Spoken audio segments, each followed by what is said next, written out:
Listen, babe. Oh, yeah. It's alright, alright, alright.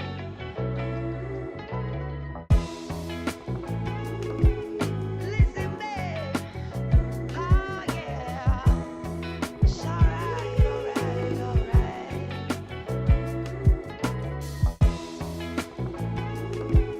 Listen, babe. Oh, yeah. It's alright, alright, alright.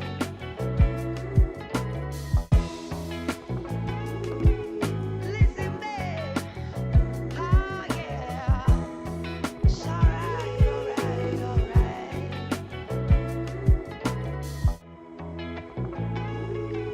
Listen, babe. Oh, yeah. It's alright, alright, alright.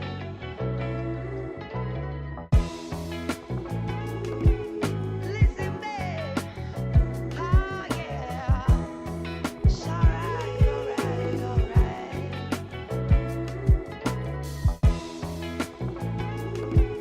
Listen, babe. Oh, yeah. It's alright, alright, alright.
It's alright, alright, alright.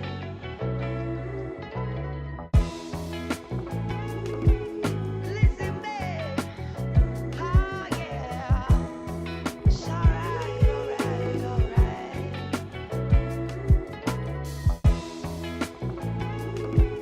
Listen, babe. Oh, yeah. It's alright, alright, alright.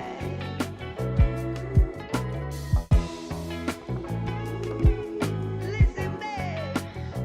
Oh, yeah. It's alright, alright, alright.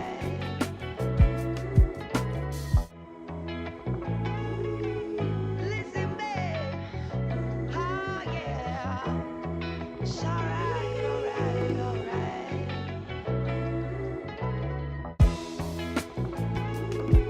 Listen, babe. Oh, yeah. It's alright, alright, alright.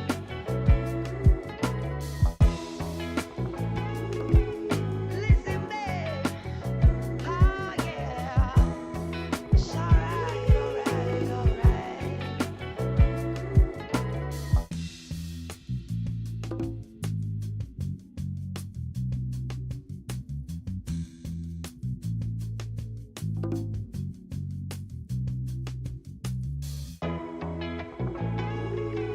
Listen, babe. Oh, yeah.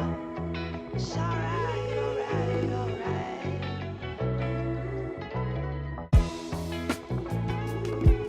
Listen, babe. Oh, yeah. It's alright, alright, alright.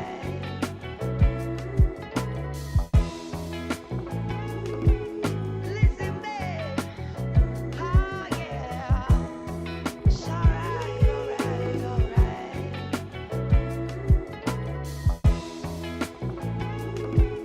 Listen, babe.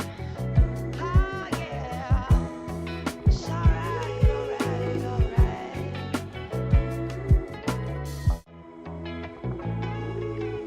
Listen, babe. Oh, yeah. All right.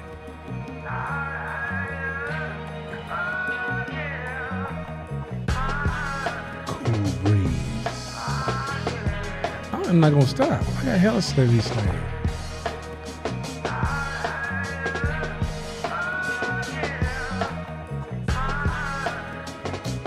Right on, brother. Show you right.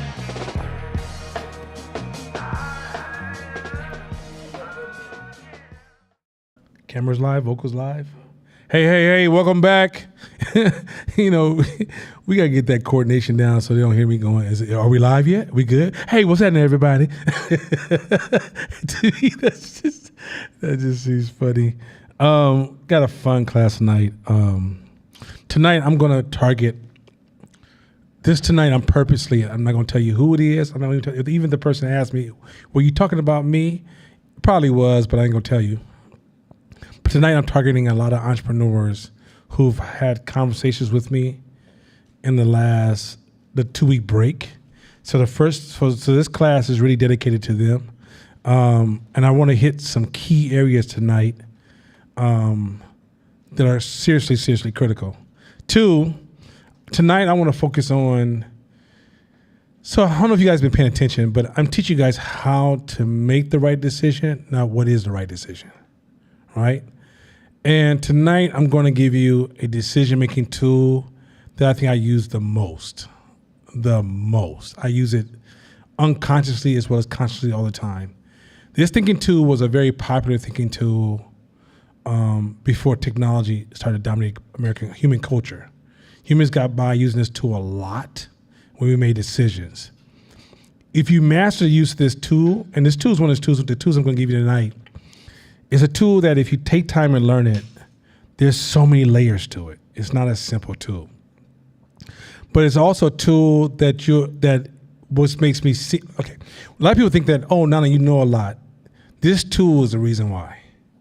And this tool is a tool that it changes so much in the way you think. One of the things that, matter of fact, I often don't hang out with people who don't really understand this tool. But it's a tool that is poorly understood, especially in my own community, that could have devastating changes in a positive direction. I know you can't use negative positive, but it could change your life in crazy, crazy, crazy levels. And so tonight, I'm going to slow down a little bit because we're going to get into certain areas where we have to teach a little statistics. And so I got to slow down a little bit. I'm going to try to simplify it. I will invite you to help me simplify it at some point because I've been struggling to simplify some of this stuff. But the gist of the tool is that this tool I introduced you to, please take time to learn more about these tools. Because I'm giving you the core branch, but that branch can become a trunk to other branches. Other thing is that we won't finish all of the principles in this first book. We can go to the second book and go to the third book. And by December, we'll probably be in the third book. But it doesn't mean you don't go back and read the material yourself. The material is there. What I'm trying to do is help you take a deeper dive, recognize the value, and see how it's integrated into how you make day-to-day decisions in business as well as personal. You say, well, and let me draw this line real quick because I had a good conversation today with an entrepreneur. We think business and personal is separate, but let me paint a picture for you. So somebody was talking about successful black women and what are some of their challenges. And we got into this conversation of saying, well, if you look at successful black women in a bubble, just being in the office doing the work, it seems like the challenges are pretty much equal. But if you look at the community that black woman comes from and the suffering that she walks out of every day or she's a part of every day, she's carrying a different weight on her shoulders. She's also may have a child who's being stereotyped. She may have a cousin who has beef with another cousin or somebody being molested in their family. There's so many layers of traumatic impact because of slavery and Jim Crowism and crack era that when black people go to work, they don't get to leave that behind. And when they go home, sometimes they even feel guilty for their successes. So it becomes a headwind for a lot of black women in achieving their personal success, meaning that your personal life is affecting your professional life, your professional life is impacting your personal life. You really can't separate them. Marry the wrong person, and I promise you, your entrepreneurship is already compromised by 40 or 50%. I hear people all the time talking about, hey, I'm with somebody, like women who come to join this class, they say, I'm with a male and he's uncomfortable with me being an entrepreneur. That's a common thing, right? Men often are uncomfortable with women become entrepreneurs, even though women are comfortable with men become entrepreneurs. And you might say, well, that seems sexist. Well, it's because in society we told ourselves the story that it's okay to lose men to the household for professional careers, but we're not comfortable losing women to the household for professional careers.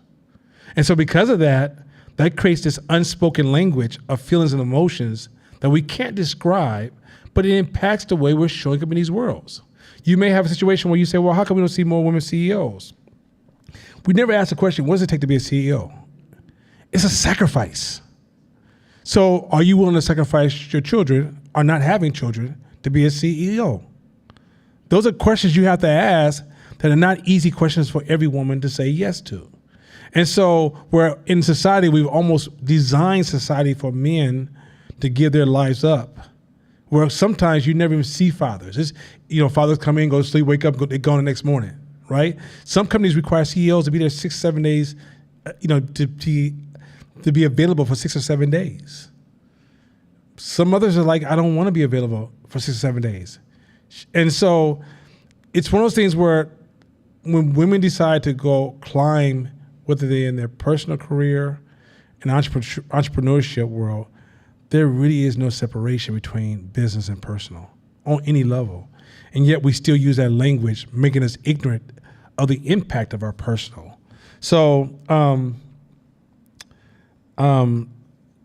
also I want to talk about something else that's kind of powerful. I know you guys have heard me step on the neck of social justice and then stab it in the ear. And I try to use the most harshest language I can come up with because that's how much I hate social justice. But I don't think I told you what I am for. And I think it's important to say that because I don't want you to somehow asked me to do an interview on Fox News, because I would tell you, fuck no. But I think what I'm really trying to argue is the distortion between systemic racism and this impact and individuals not liking you in this impact. You can't help for who likes you, don't like you. That's a waste of time. I promise you, there's somebody in this world who don't know you, who don't like you, and you don't give a shit about. And you shouldn't give a shit about. And you shouldn't go seek if they care about you and what do you need to do to spend the next few months of your life wasting your time trying to get them to like you, which is a waste of time. But systemic racism is really, really powerful. And I heard this description of systemic racism this week that was fire.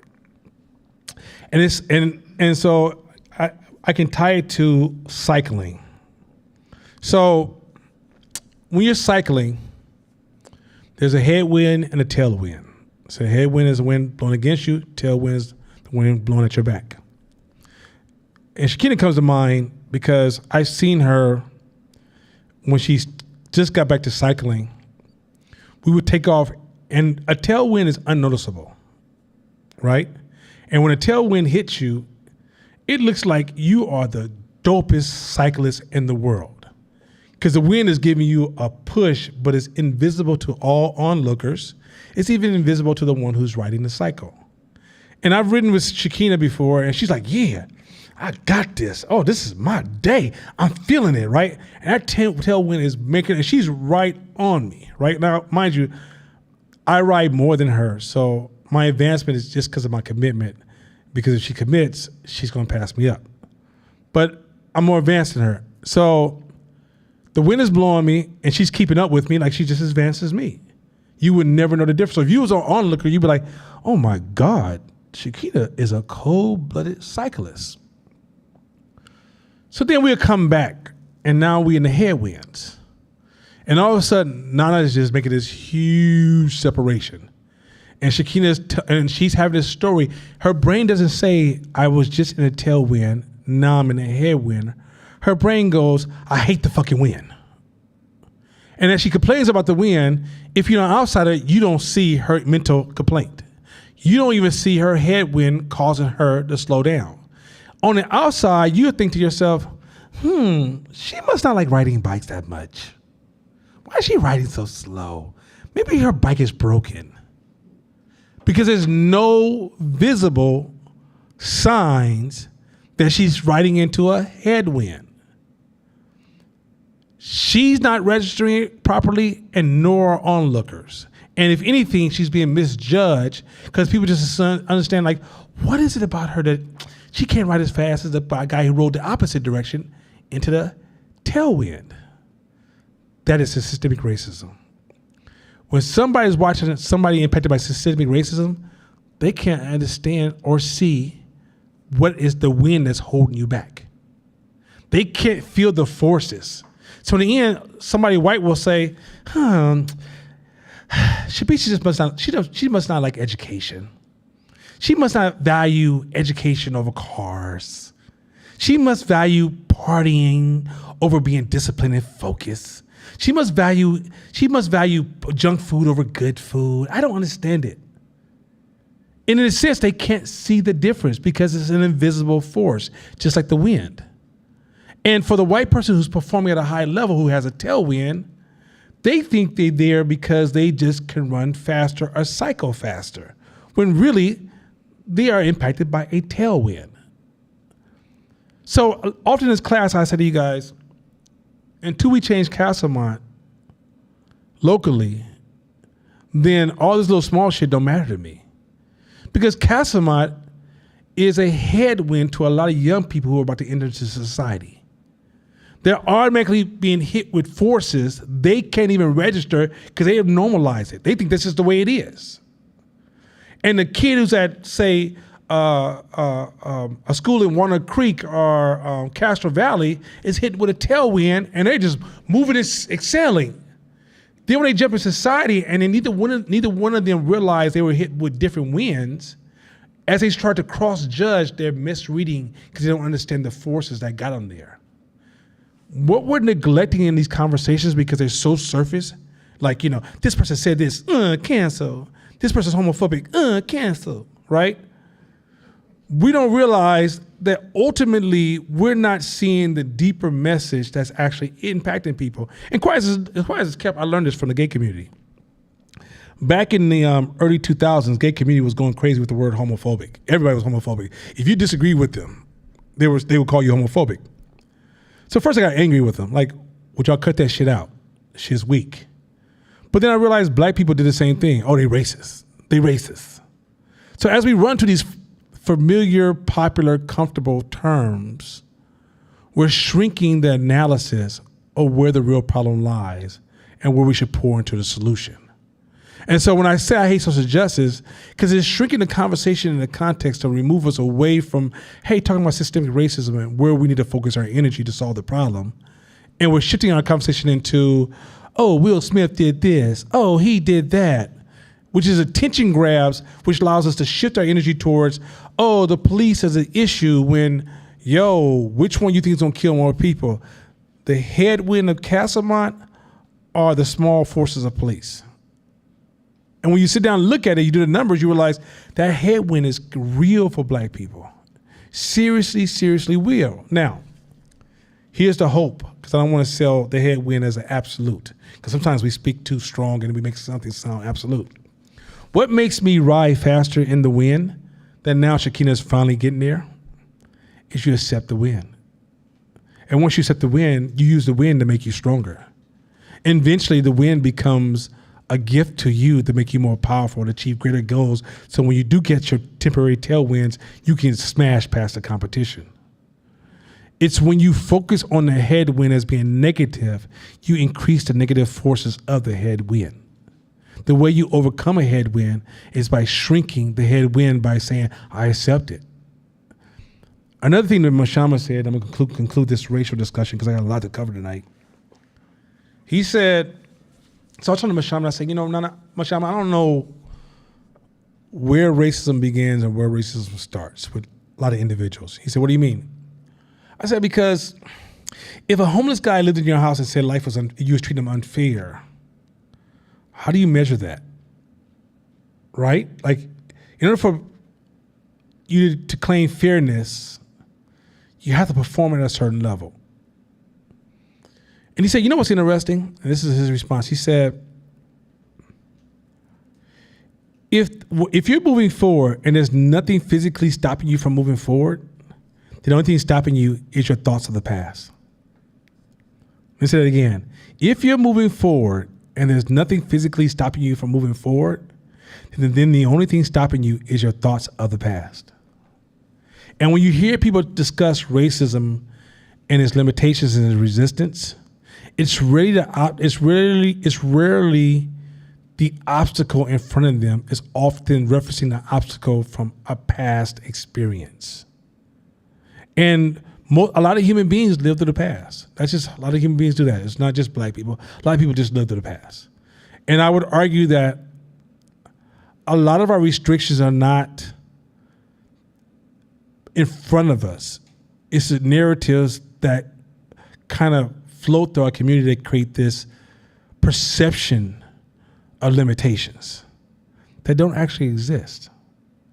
And so one of the things I do in this class is I'm often trying to tear down the beliefs and the narratives that become resistance, but I can never tear down the resistance that actually exist in front of us. And those resistance is just like the headwind. If you accept them, you can overcome them. It's when you deny them, they're destroying you. This is why racial awareness is necessary so you can overcome it. It's just that most of the time when people introduce racial awareness, they stop at the awareness, but they never teach you how to overcome it. Because if you say, oh, I'm aware I'm in a headwind and I hate the headwind, you still stuck. It's when you can learn to say, okay, it is what it is. Now let me figure out, how do you learn to ride in the headwind and overcome headwind to finally discover your tailwind. That's where the power is at. So just want to hit that racial moment, little racial conversation that came across, and I know a lot of times, like I said, a lot of people think that a lot of people associate my disgust with social justice as if I'm not pro-black.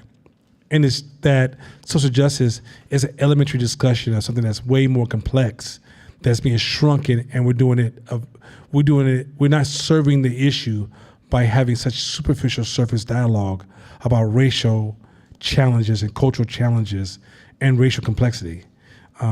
Simplifying race, all it does is it makes so many important issues unseen that have huge impact upon us. We good with that? Any questions, any statements, any debates? Anybody go, hell nah. All right, Jasadi, I don't care what you think. Everybody besides Jasadi. Okay, cool. Cool? Okay, move forward. You good, Dre? Okay, cool. Everybody online? We good?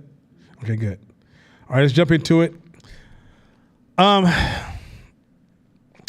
This was inspired by talking to a few people. Ayn, right? That's how you say her name? Ayn, right? The young lady came to class. She also inspired this, but this is not about her. But we had a cool conversation after class. This is a huge preventer for scaling. And let me break it down. So you guys ever heard the story about when restaurants they win a Michelin award, they usually go out of business within 1 or 2 years after they win the Michelin award? And the reason for that, and black people, I see this everywhere in our community. We become artists about our business as opposed to business people. So let me explain to you what the difference between an artist, business person, and a business person. An artist, business person loves what they're selling to the public. They're really into cooking. Let's say you own a restaurant. You're really into the way the meals taste, the way they were designed, how you went to school to learn how to cook it, the expertise of how you produce your food. But you're not in the business of selling food. Let's use, I haven't talked to Marquita, but let's say Marquita and her jam. Say she falls in love with making her jam. She loves her jam. She loves her label. She loves her website. She loves her sales pitch. She loves her branding. She loves her title. She loves where your pictures look on the website. Does she have the phone number on her website? How fast does she get the product to the customer? How fast can she produce a product? Is she looking at cold packing? I don't want to cold pack, because if I cold pack, it won't be as authentic artist. Cold pack business. Move product. Sell product over art. Let's say if Court decided, oh, I love my designs. It's so tight. Oh man, these designs are everything. Oh, this is so cool. I'm the coldest design. Okay. Well, what is the customer experience with your clothing? How fast are you shipping your clothing? How easy is to access your clothing? How easy is to return the clothing? What is the clothing arriving like when it arrives in my store? What is your customer experience consistent? How are you protecting the long-term experience of your customer, where every time they have an engagement with your company, it's a similar branding experience? Let's say Shakina. Oh, I love training. Training is so important. And look at how this person's body is. Okay, great. How often are these people paying? What's the chance they're gonna stay with you? What is your turnover rate? What is your cost of doing business with that particular customer? Like, are you in the business of doing business? Sometimes because you become artists, you stop the business growth, or you neglect the business growth. It's almost like you're 80% artist, 20% business, where you should be 80% business, 20% artist. You fall in love because guess what? You attach your personal identity to your products and services. If you remove your personal identity from your products and services, you can work on running a highly efficient business that protects the experiences of the customer. But if you look at your business, as an art business, then you're focused on delivering your art to the customer, which is a limit to the growth of the business. There's no reason in the world why you shouldn't, if you have an opportunity to mass produce your product and it drops in quality by 10% and it doesn't impact the customer perception, that you don't just mass produce your product. You're in the business of growth.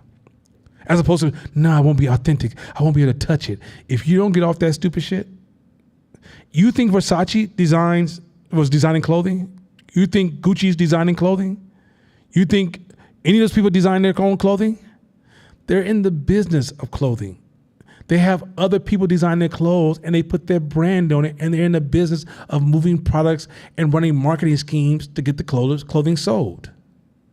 I would not be surprised that most NBA player team owners don't even give a shit about basketball. It's not necessary. It's there if you're in the business of basketball. I remember before the Warriors got Steph Curry, I knew a person who worked in the business office of the Warriors. And I said, hey, man, how come the Warriors are not going to the championship? He said, because we make more money if we don't. If we hit this level here, we already did the numbers, where if we go to championship, it costs to go to the championship. So you're taking a loss for going to the championship. But we hit these numbers here, we make this kind of money back. So we're in the business of making money in this industry. Some of us get caught up in, I want the best team. I want my team to have the dopest uniform. I want this player. I want to romanticize. I want to romanticize. I want to romanticize. We make love to our business, never letting our business grow. Business is, how do you run an efficient business?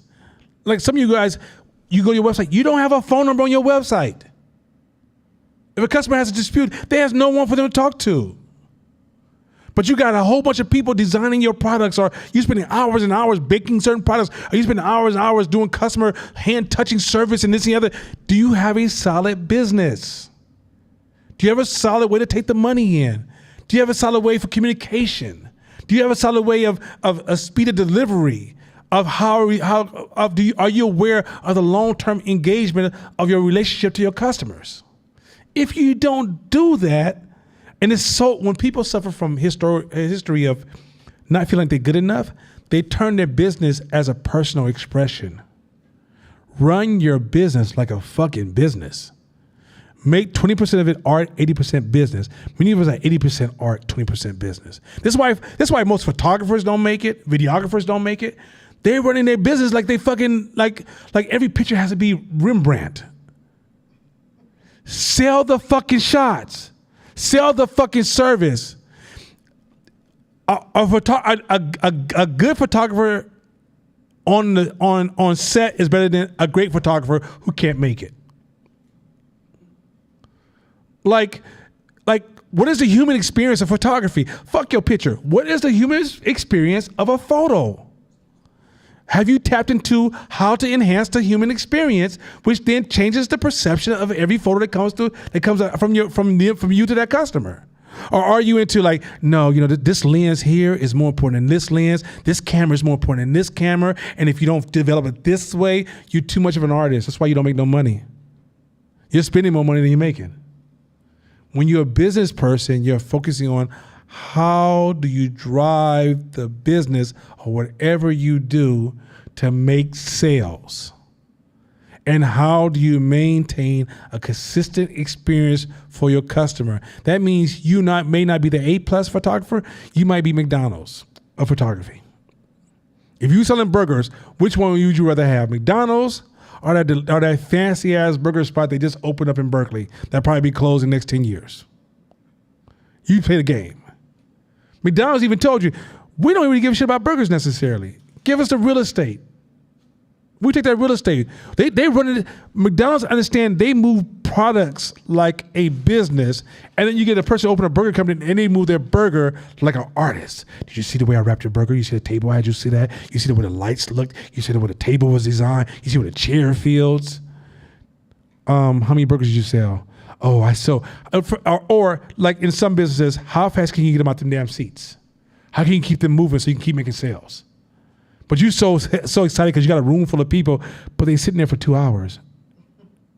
You're doing horrible business. And they are praising you. Oh my gosh, Kenny, your burger is the best.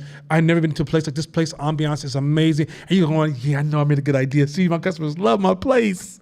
You're taking praise of an artist. Praise of a business sometimes is hidden praise. You pull up that spreadsheet and be like, wait a minute, how much we made today? Whoa, I'm doing good business. Another artist may come in and be like, your burgers are just, they're meh. You go, yeah, you might be right. That's cool. Anyway, goodbye. Because in the day, you're looking at this as your praise. Customers are coming in, buying their products on a spreadsheet. The other guy is used to going online and Facebook and on social media, and everybody's like, oh, your burgers, applaud. There's a line around the corner. And if you look at it, okay, you had a line around the corner, but how many people did you actually serve? How fast was that service? How quick did you get the products out? What was your food control system like? How much did you actually waste? What was the cost of the products you just purchased? Did you find a cheaper product that may be not so organically superior, but allows you to have a higher profit margin? Do business over art. Art is when you first start because that's your passionate. So you want to talk about this passion shit. But once you get started, the way you survive and grow and have the life you want is you run a good business. So just start thinking about that when you go home and think about whatever business you're running. Am I too much of an artist? Or am I healthy? Do I have an 80-20 business relationship? Or is it 80-20 artist relationship? Am I making decisions on, oh, this is so beautiful. This is so dope. You should touch this here. What's the return on that? What's the benefit of that? In business, everything's an investment. For artists, for example, let's say I'm a photographer. I'm buying cameras because this camera feels good. I like the way it just says something to me. It just makes me feel unique. And it's gonna make me a return? To get a camera that's gonna make you a return, fuck that fancy shit. You see where I'm going with this? Like, this is common to people who don't feel like they're good enough. They invest a lot into things that make them feel good. Your feelings don't matter if you're talking about playing the long game. It's, can you scale this? Look, let's say Shakina opens up her first gym. She's an artist, whatever. Let's say she's an artist. Then she shifts to a business person. And she goes from one gym, in 10 years she has 15 gyms. She can go home and have her own personal gym that feels like art. She has crazy profit now. But if she stays an artist, she's a slave to that same building every day. Big difference. Big difference. And what you find yourself is when you're an artist, you listen to other artists in your industry. You won't listen to business people in your industry. Artists will be like, yeah, we started this new form of training. It's called a 476. If you're not doing 476, you're not in. And you'll fuck around, dump 476, and your profits just dropped again. Where if you listen for business people, they'll be like, yo, we came with this new concept, 30-minute training. Get them in, get them out. This shit is amazing. Yeah, Mr. Arnold Schwarzenegger will never fuck with our gym, but we're making millions, baby. Let's go. Which one are you in? Which one are you in? That way you know which comments mean something to you. If you're in the business and Arnold Schwarzenegger says to Shakina, you have the best gym I've ever been to, that may be the worst compliment she ever had. She'd say thank you, but she's thinking, fuck. I need that McDonald's game. Or let's say not McDonald's game. I need that not Chick-fil-A. Let's say Subway game. They're a lower player, but they're still relevant in the game. As opposed to Genova's, which is gone. Genova smokes. If you had a Subway sandwich and a Genova sandwich, no comparison. It's almost a crime to put Subway in the same. It's like me saying the word Jesus and homeless in the same conversation. You can't say that, right?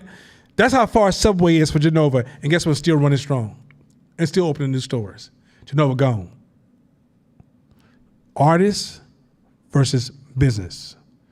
Just a thought, something to go home and audit, something to work on.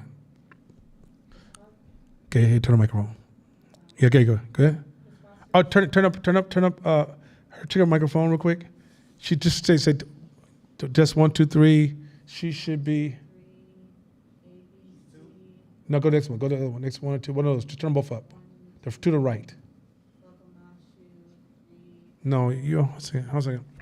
Give me a second, y'all.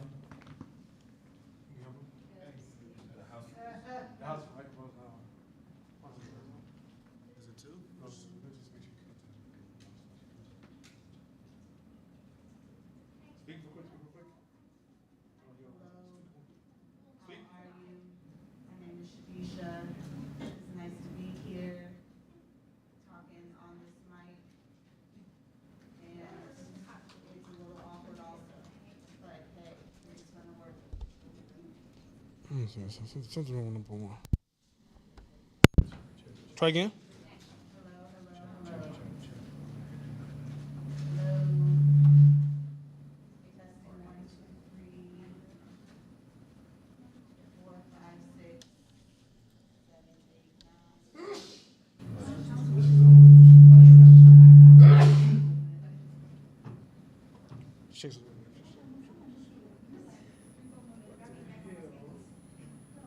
I don't think it's plugged in. Just for retard kids, man. Honestly. I got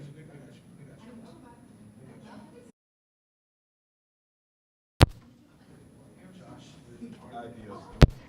Hello. Whoa, now it's working. Check. Okay, you might adjust it again.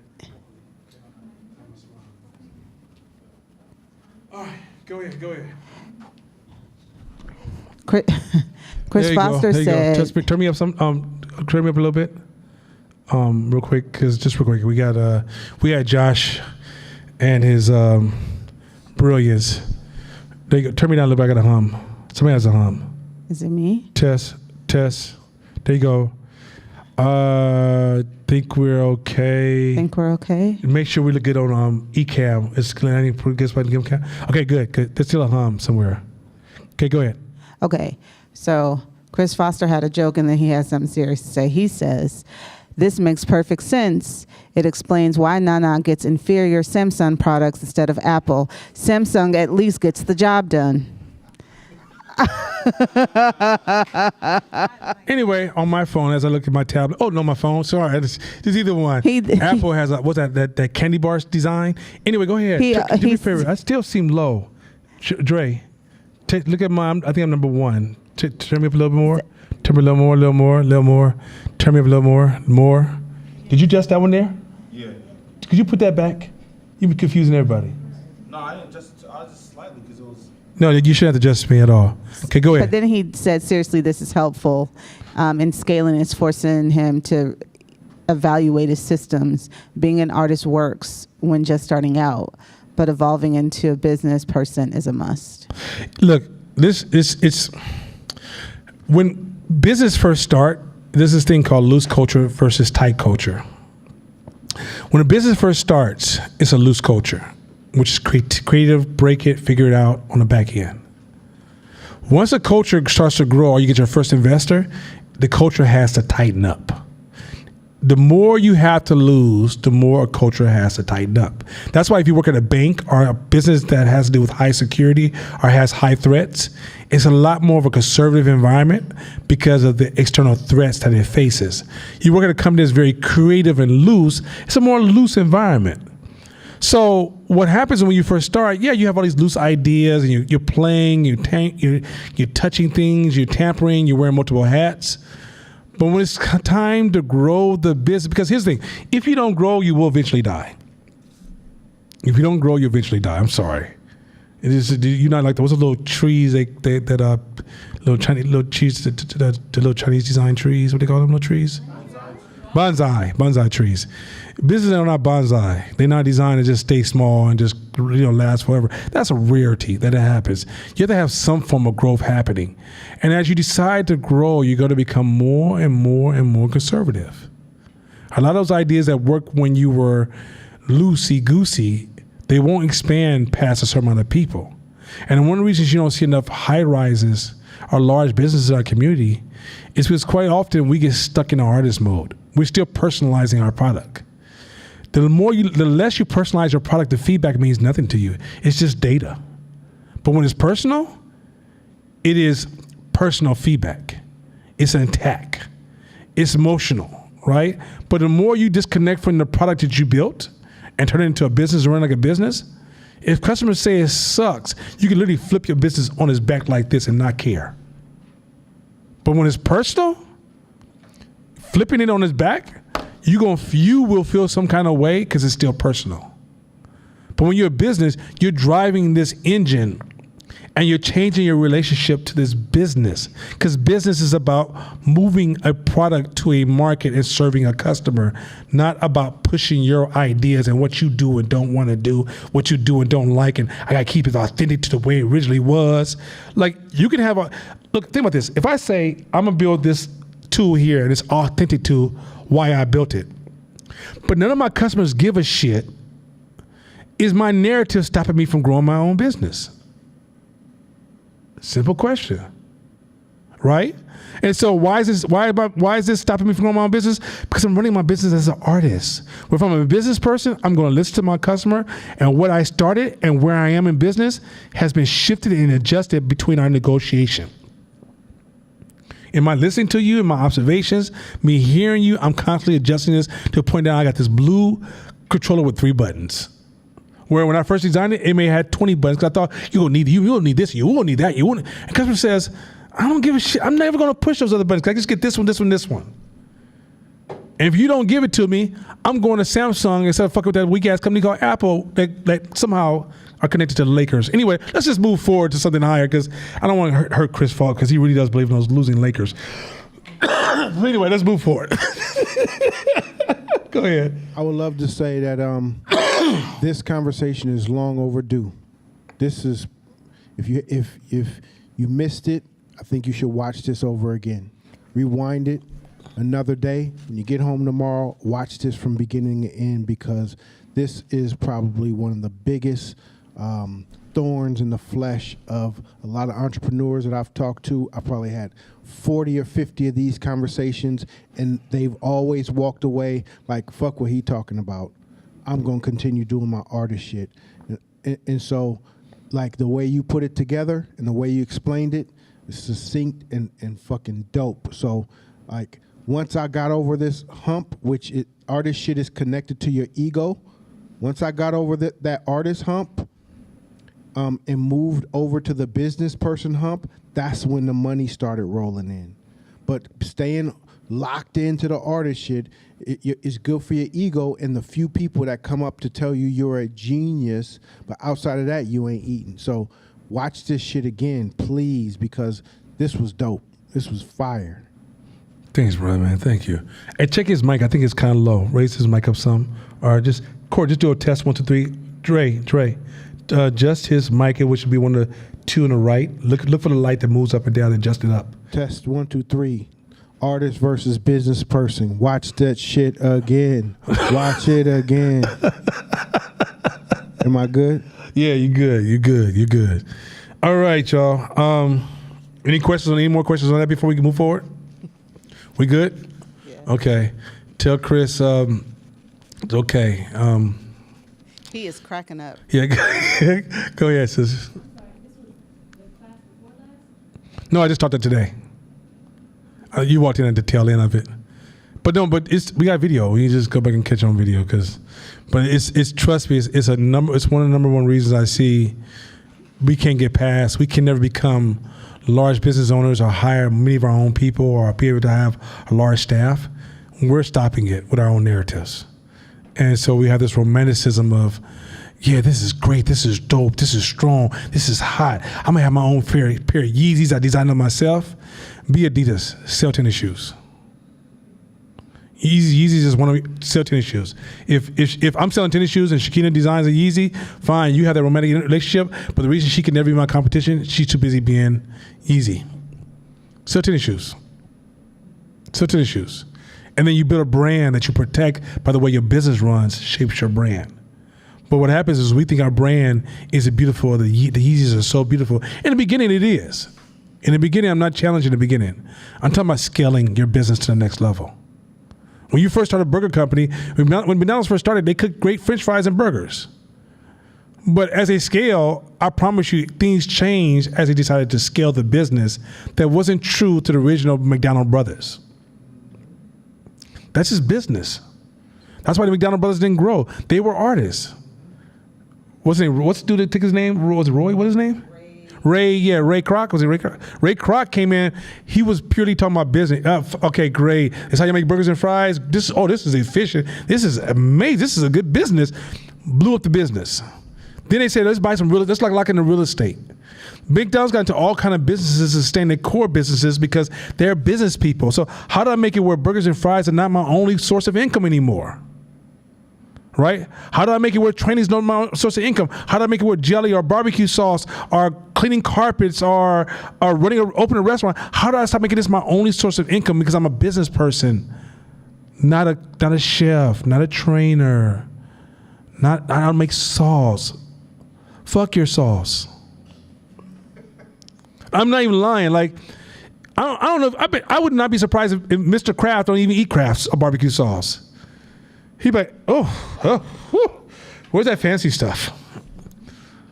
But if it moves amongst the customers, because you guys are getting the message backwards because you're trying to find value in business as opposed to do business to create value.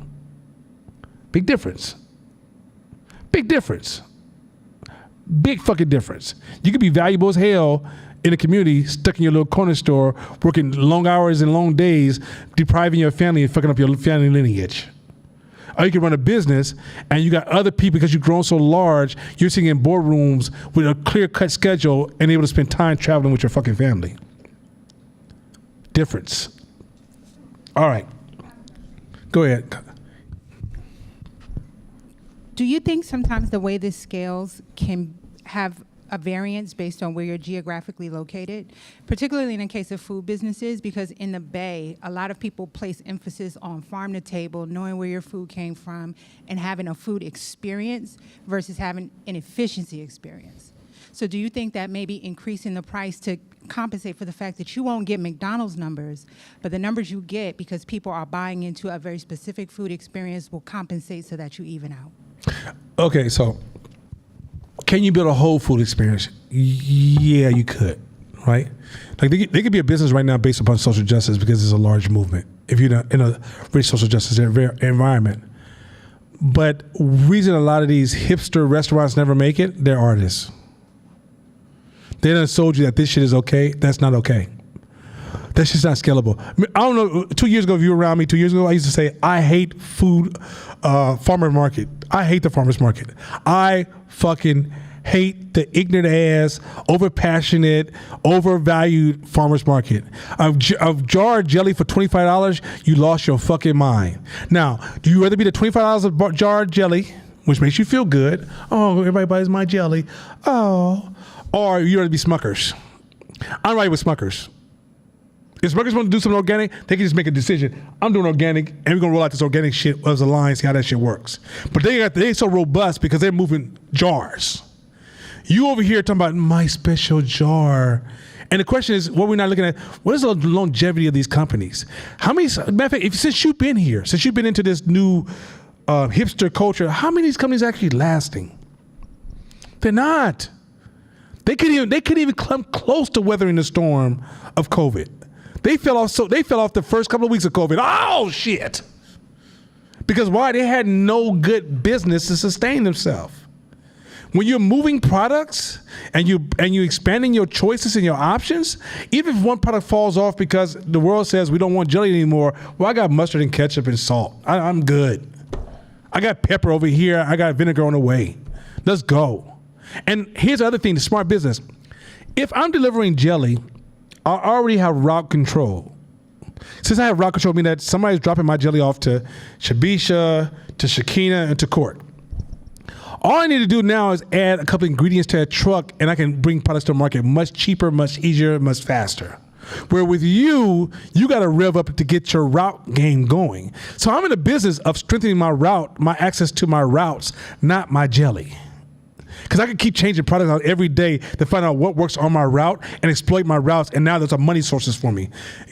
My jelly, my fucking jelly. So farmers markets, they sell that stupid ass kind of thinking. And when you go there, everything's over. No, this was handmade by me. Artisan. When you eat the shit, what are people going to spend most of the money on? And here's the thing too. Look, there was, Jesus, what was I watching? The war between, was it, I'm not sure, Shakina sent it, no, Shabisha sent it to me, but there's a war between, they were looking at the size of the Cracker Barrel market and the Whole Foods market. Oh, CNBC. And CNBC was like, look at the size of Cracker Barrel market. Look at the size of the Whole Foods market. It's not a comparison. You can say, even looking at like, Walmart was doing something where they was like, yo, we're dedicated to having stores within 10 miles of every customer. And at first, Walmart and Amazon was like this. Look at the last 2 years. Business. They don't really sell it. It's not like you go to Walmart and be like, and Amazon, they don't really have this. It's Amazon, Walmart was locked into this land theory of we're within 10 miles of every American in the United States. Amazon says we're within a cell phone reach of every American. It's like Business over narratives. Business. You can have that jelly, but here's the funny part. This is the ugly side of that jelly. Let's say people love your jelly, and you're making it, your hand making this jelly. How much of your life are you giving up to maintain this story and this narrative that really won't matter in the long picture? That doesn't really serve your long-term picture, unless your only dream is for people to say, Kaja jelly.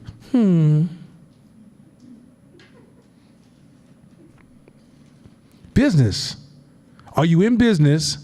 Are you an artist? Now, if you want to be an artist, just say I want to be an artist. But don't fool you. Don't ever turn. Let's say Shakina got 10 gyms open. Don't ever turn Shakina like, I don't know why I can't do that. And Shakina tell you, yeah, I just traveled the world for 6 months. I'm back. Shit, I just been taking my reports on the internet. I'm good. You're like, I wish I could do that. No, you don't. You Kaja jelly. You gotta go and say with this, like, understand what you're asking for. Because one's going to lock you into a life you may not necessarily want. And the average human being don't want to be the same person within 10 years.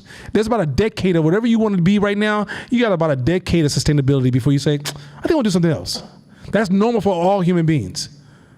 But if you Kaja jelly, you don't have that option. Now you locked in and you locked into those low-ass profits, and those profit lines can get thinner because you buy the special organic, which means you don't have options to buy. Where Smucker's is like, lowest bidder, let's go. Plus the volume I'm purchasing, let's go. I'm in the business of business. So you can't even control your costs on the same level I can control my costs. So you're not protecting the experience for the customer.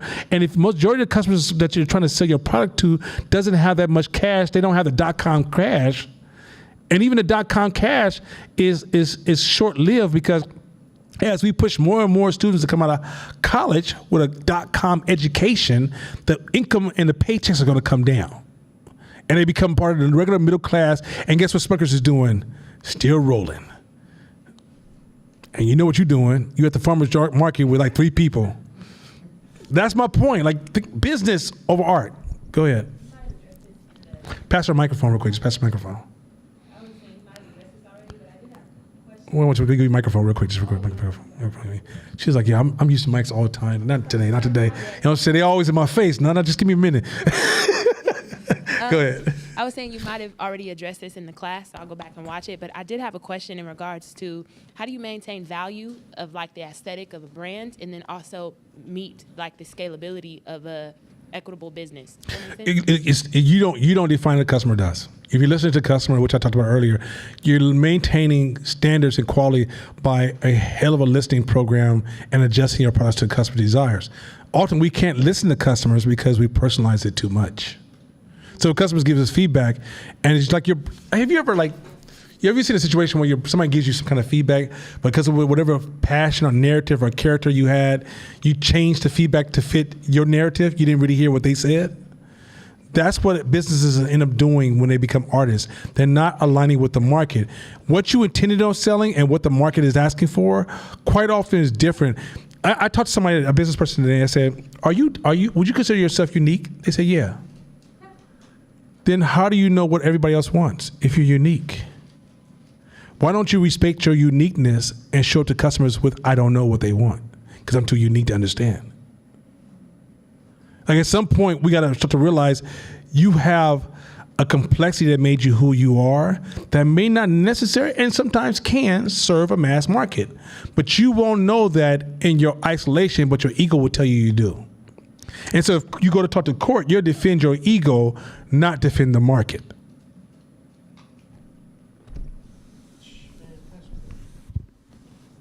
Good.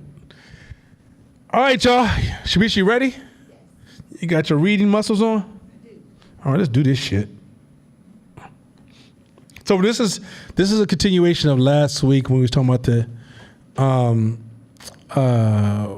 we were into the size instinct and how it shapes our perception. I want to move fast with this because this next subject, I might call on some of you guys to help me teach this one because this is going to require community alignment and support.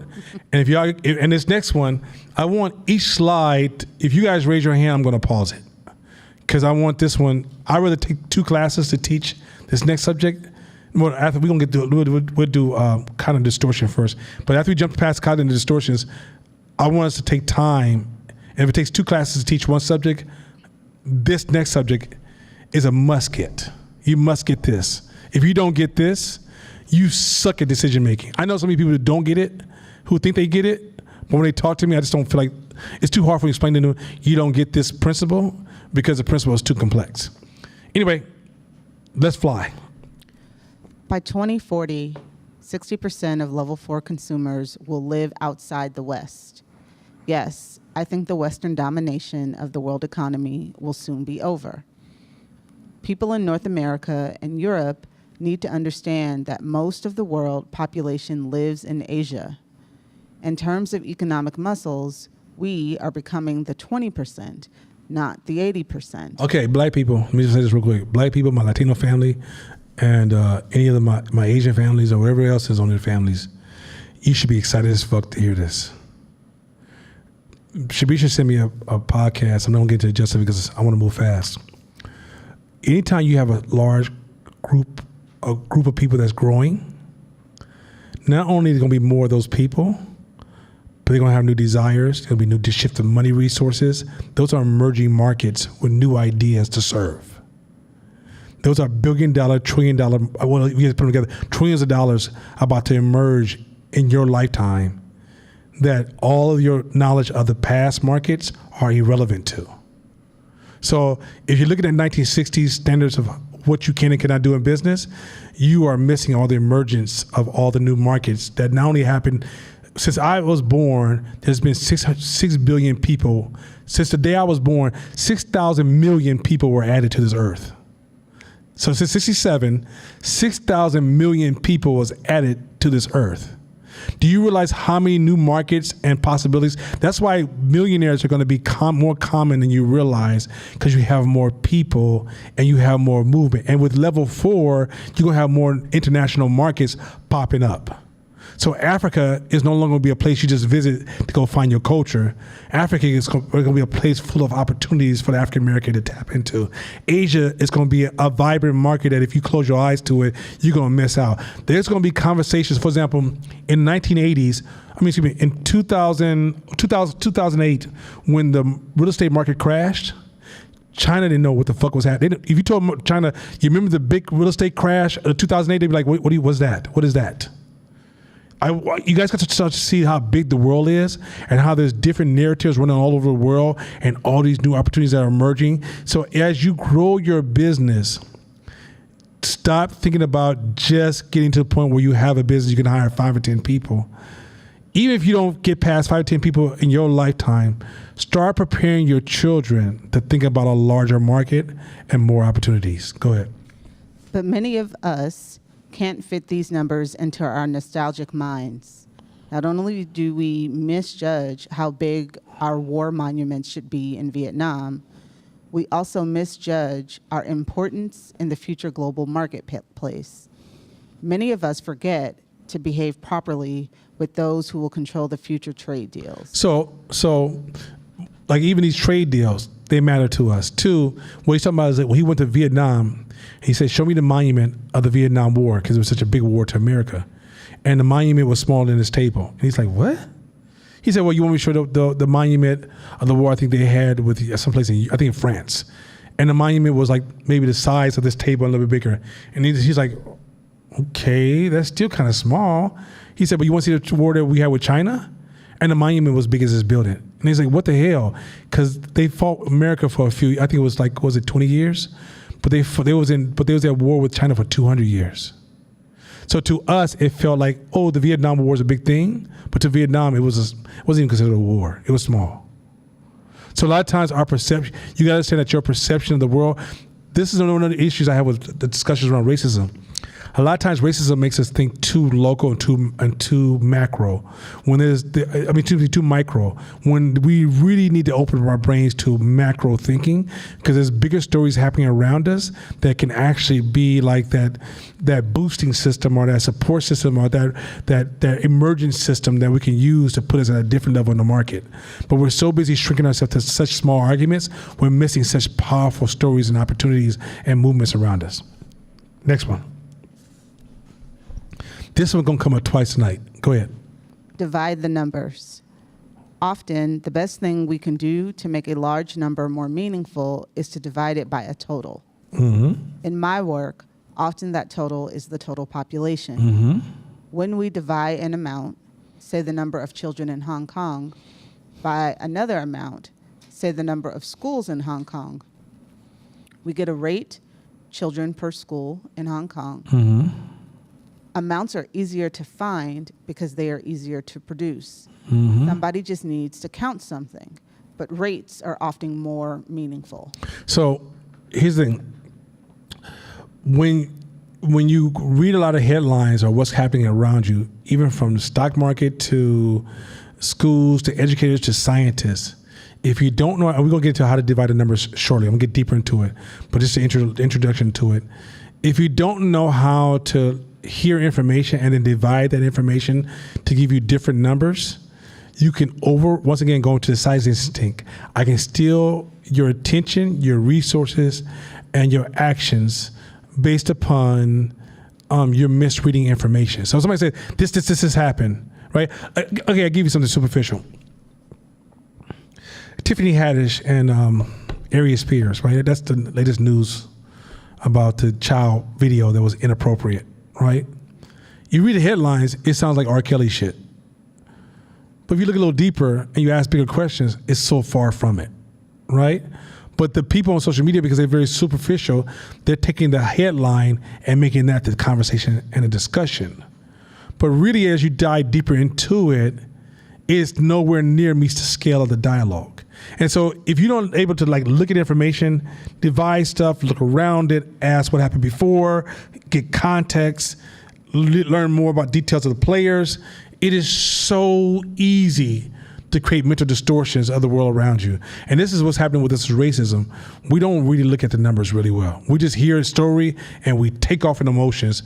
We never divide the numbers. We hear about this is what people are doing, which is a form of social proofing, and we automatically just take off with it. If we learn to divide the numbers and divide information, even when you hear popular information, you can divide stuff up, and you'll find out even a lot of scientists every day get this information wrong. It's not just television or people we talked at the water cooler or black people, or it's just a flaw of human beings, period. Keep going. We'll get back to divide numbers deeper. Go ahead. The trend below the division line. I want to return to the 4.2 million dead infants. Now watch this. This is powerful. Earlier in the chapter, we compared 4.2 million babies to the 14.4 million who died in 1950. What if fewer children are being born every year, and that's the reason fewer babies are dying? When you see one number falling, it is sometimes actually because some other background number is falling.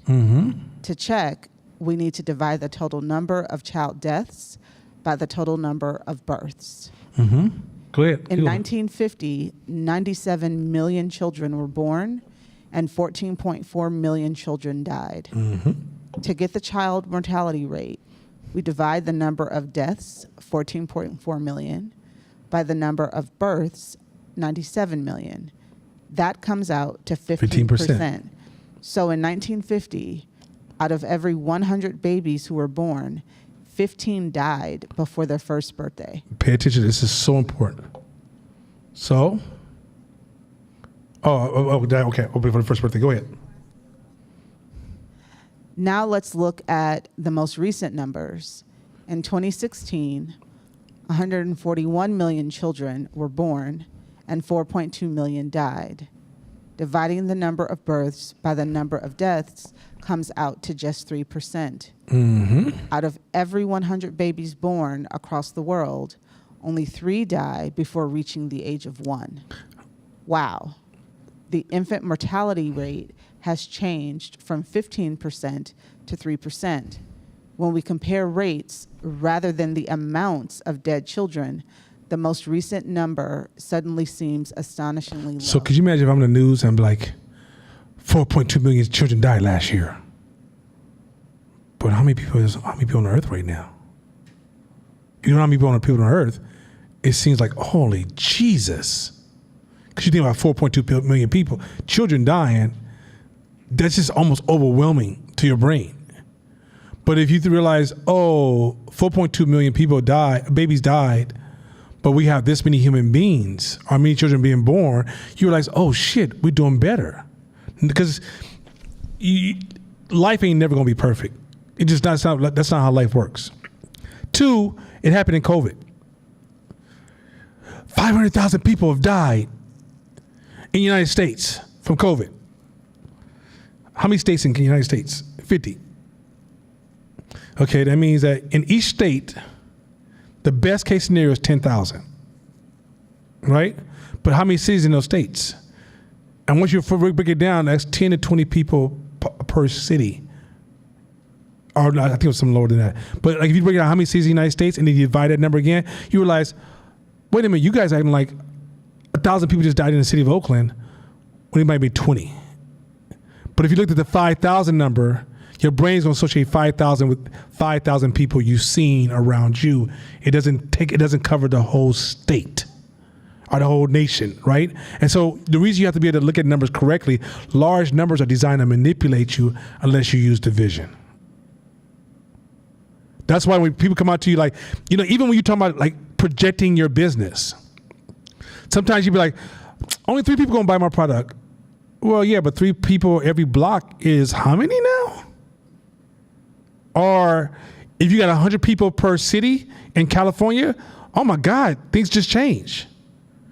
But a lot of times we try to think of this number as if 2,000 people close to me need to buy my product. You guys get on go with this. Like once you start to play with numbers, you realize you have more flexibility than you have less. But this is why when people say the world's coming to the end because ain't nobody, that's a poor relationship to number. You can't possibly know that. Why do people, I don't know what to tell you.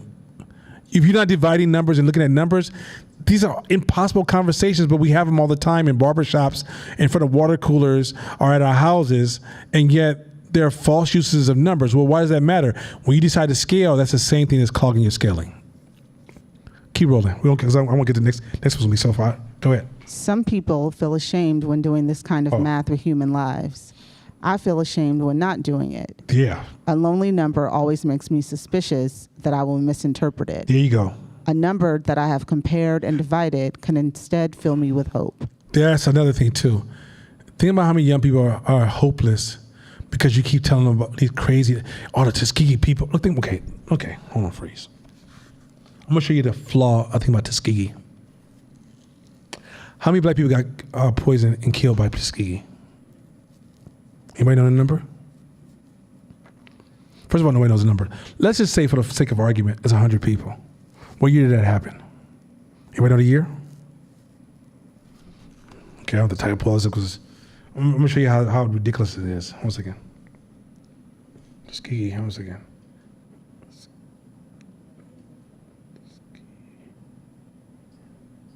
Okay, so between 1932 and 1972,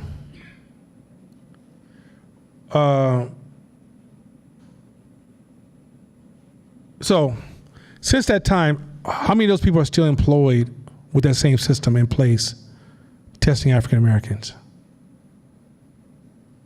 Anybody know? How many people since Tuskegee are still working, testing African Americans? Probably 0, right? Yeah, probably 0. 1972, they dead. Yeah, they gone dead. How much more advanced that system and how many more checks and balances does systems have? Way more. What does that got to do with 2022? Not a goddamn thing. Not a goddamn thing. Everything's changed. Everything's evolved. I'm not saying, now, if you told me it happened in 1992, got you. 2000, got you. 2010, I'd say even 1985, fuck it, got you. 1932 to 1972, also, how many men did they actually, I think it's over 400 people. 400 people. So every white person in every institution around the world is on the Tuskegee tip with the same methodology. But you see how your brain can jump all that information, all those questions, and go from Tuskegee, oh my God, they're poisoning us, don't take the vaccine. It shouldn't even be mentioned in the same conversation logically. But if your brain doesn't look at numbers correctly, that is so normal of you. It's not abnormal. That's how your brain will do it. It's heuristics. Your brain will just jump. So this is why the division of numbers are critical and being able to see numbers and ask deeper questions. Otherwise, you can fall victim to just a number game. Tuskegee, they killed so many African Americans. Really what's bothering you is the narrative, not the facts. Go ahead. Next one, right? This outspoken statement came from an environment minister from a European Union country who was part of a panel discussing climate change at the World Economic Forum in Davos in January 2007. He made his attribution of blame in a neutral tone of voice, as if he were stating a self-evident fact. Had he been watching the faces of the Chinese and Indian panel members, he would have realized that his view was not self-evident at all. I think when you turn the microphone up a little bit, Dre, turn the microphone up a little bit. Everybody should sound like me. Go ahead, keep going. The Chinese There you go. expert looked angry, but continued to stare straight ahead. The Indian expert, in contrast, could not sit still. He waved his arm and could barely wait for the moderator's signal that he could speak. Go ahead. Okay, and keep going. I'll explain the backstory in 1 second. Go ahead.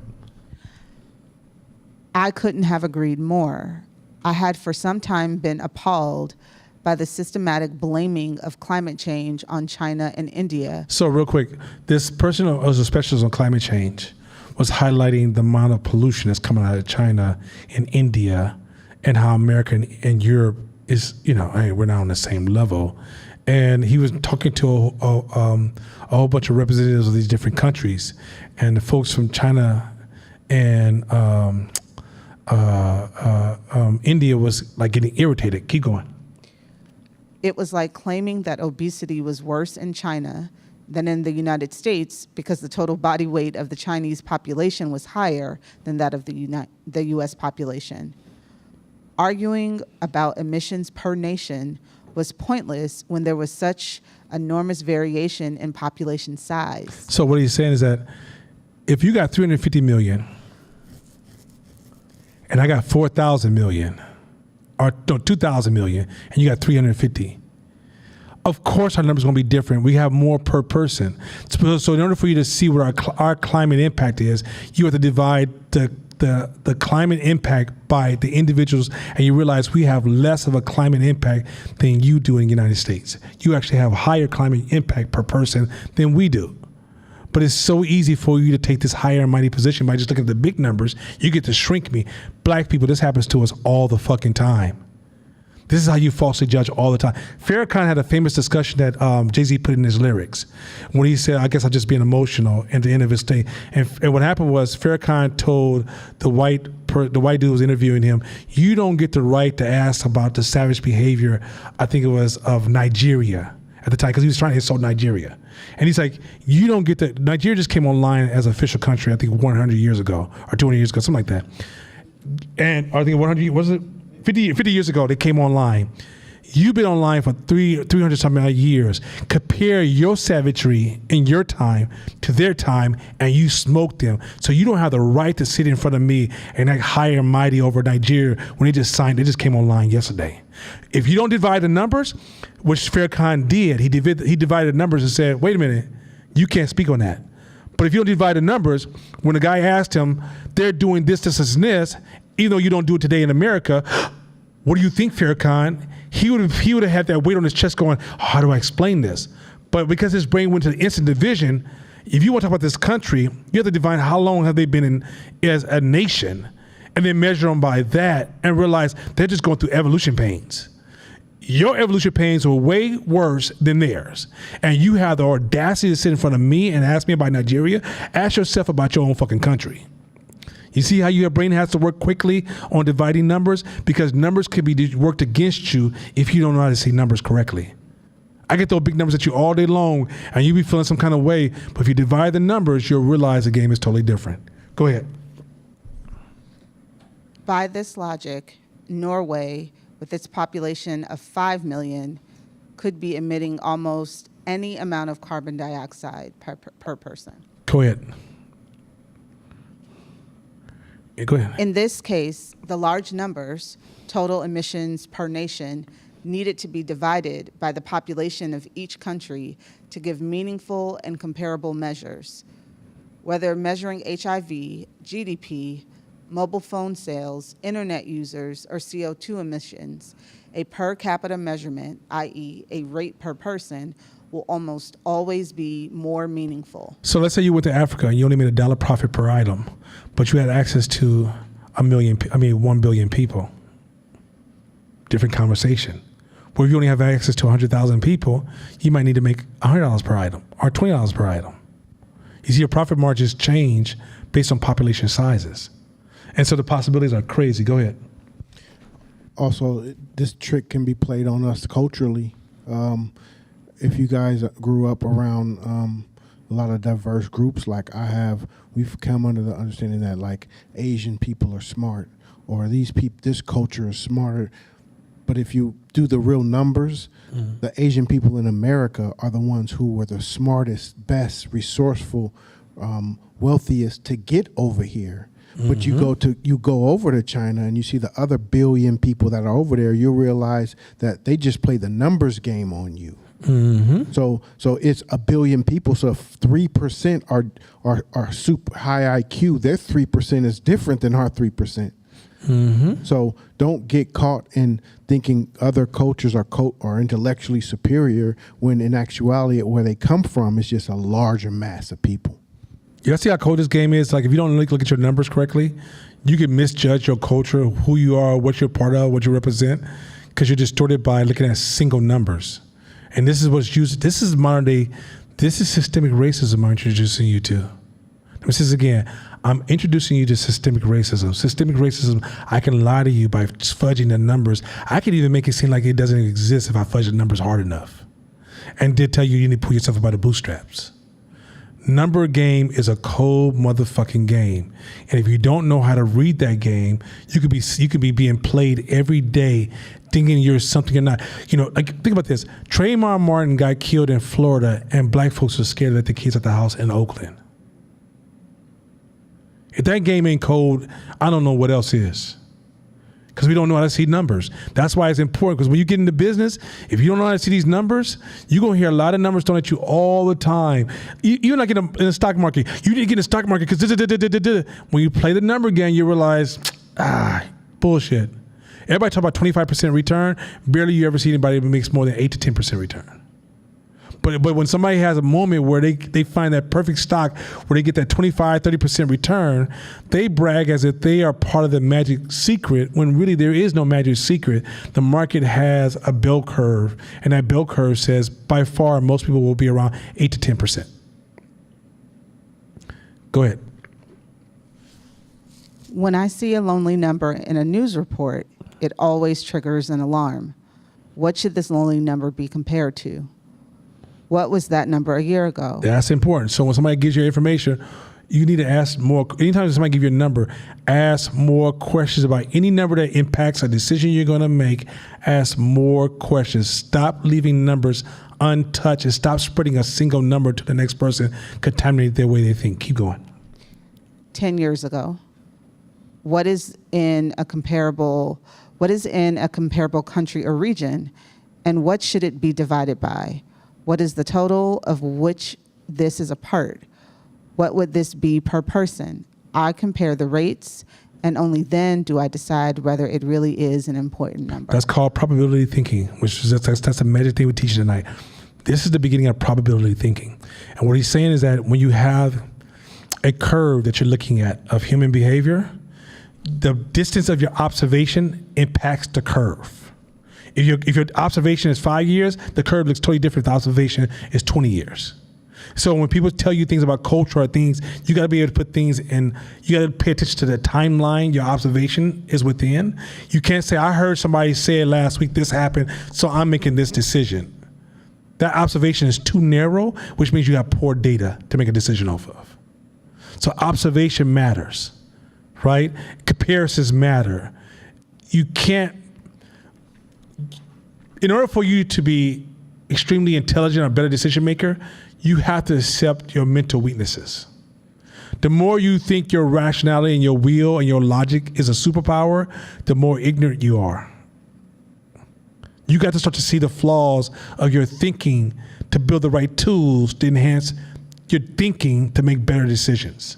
Stop thinking that the decision making you use to survive in your day-to-day life is scalable to anything besides your personal life. And even then, it's flawed. You're just so busy fixing the flaws. Matter of fact, have you ever noticed like folks from the hood go through a lot of drama? Because they're producing a lot of problems, and then they're fixing a lot of problems, and they're producing a lot of problems, and that's their whole life rhythm right there. Fixing the drama they're creating. And they don't know that that's a problem. There's no way they can know that. So if somebody doesn't teach them that they're producing the drama that's eating them most of their time, which keeps them in a loop that keeps them in a space of poverty. At some point, you have to recognize you are not a superpower. You're just a human being. You have limitations because you have instincts that help you survive. Once you recognize the limitations, you can build tools that give you superpower. You can build relationships that give you superpower. But you will never be a superpower in its most innate form. Once you accept that, you can empower yourself. But once you start thinking you're phenomenal, you're great, and you know everything, you're making yourself stupid. All right, keep going. Okay. We got through that for the size of this thing because this probability thing is going to be hot. So cognitive distortion. We'll hit these two cognitive distortions real quick. Any questions real quick before we jump into the next one? Because it's going to get better and better and better tonight. I'm so excited. Okay, nothing good. Let's get going. All right. Here we go. This is a classic. Chord, baby. Classic. Let's go. Shoulds.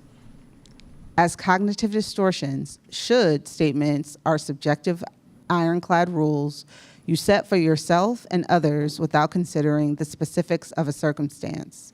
That phrase right there is, okay. Should is a kind of distortion, but here is the formula of what type of should. Because if you say, man, I should have put that light here as opposed to put it there. Huh, okay. All right, let me go back and let me go figure out why. Like, I looked at the directions, I should have put it over here. That's not a kind of distortion. The way this should is used is a kind of distortion. Say again. Say it again. Start again. Yeah. Start from the top. As a kind of distortion. As cognitive distortion, should statements are subjective. Stop right there. Subjective is subjective. So when you say should be, you should. I just dismissed every fucking thing about your life. I just say I'm a copy and paste me, and this is what I would do, so this is what you should do. And fuck your life, fuck your relationships, fuck your complexities, fuck your bank account, fuck your family, fuck your house, fuck your car, fuck everything, because you just should be me and life should be great. That's like what you just said, but keep going. Ironclad rules you set for yourself and others without considering the specifics of a circumstance. Pause. So let's say I said I should have done this yesterday. I didn't look at what was my causation. Meaning that even though I tell myself I shouldn't have done it, guess what I do? I beat myself up only to repeat it again because I didn't understand the causations that made me do it. You did what you did. Now I understand it. And when you say I should have not done that, I should have did it this way, what you're doing is you're suggesting as if that same scenario was to unfold again, you would do anything different. So you blind yourself to the causation, meaning that you don't never fix the problem. You're stuck in a loop. Go. You tell yourself that things should be a certain way with no exceptions. Meaning that you don't take in consideration there is no... Here's the other side of should. When it comes time to make a business decision, you'll read Shabisha book about business, and you'll take her bragging or her enlightenment as a should fact. You'll go implement that same policy on your business and it doesn't work. And you don't realize that she didn't give you all the details and you didn't have the same controlled environment that she had to have the same results. And you don't even know how to tweak it. So you just spent a whole bunch of time reading her book with no use and become discouraged because you realize, I read it, but it doesn't work for me. Because you didn't realize that you're applying subconsciously applying the mental distortion of the word should. Keep going. Example, you think people should always be on time, or that someone who is independent should also be self-sufficient and never ask for help. This is all distortions. There is no one rule that fits all times and all body. There's a time, even I think that the book of Ecclesiastes is time for everything underneath the sun. Should does not, yes, a few scriptures I can pull out, but should is not type of thing that you're not engaging in life. You're stuck in almost a harsh black and white judgment of self and harsh black and white judgment of others. You're not allowing the organic human engagement of real world, real life decision making. And as a parent, you suck. As a parent, you fucking suck. My children should be doing this. I'm going to whoop you because you're not doing this. You should be here. I'm going to punish you because you're not doing this. You should do this. I'm going to take this away from you because you're not doing this.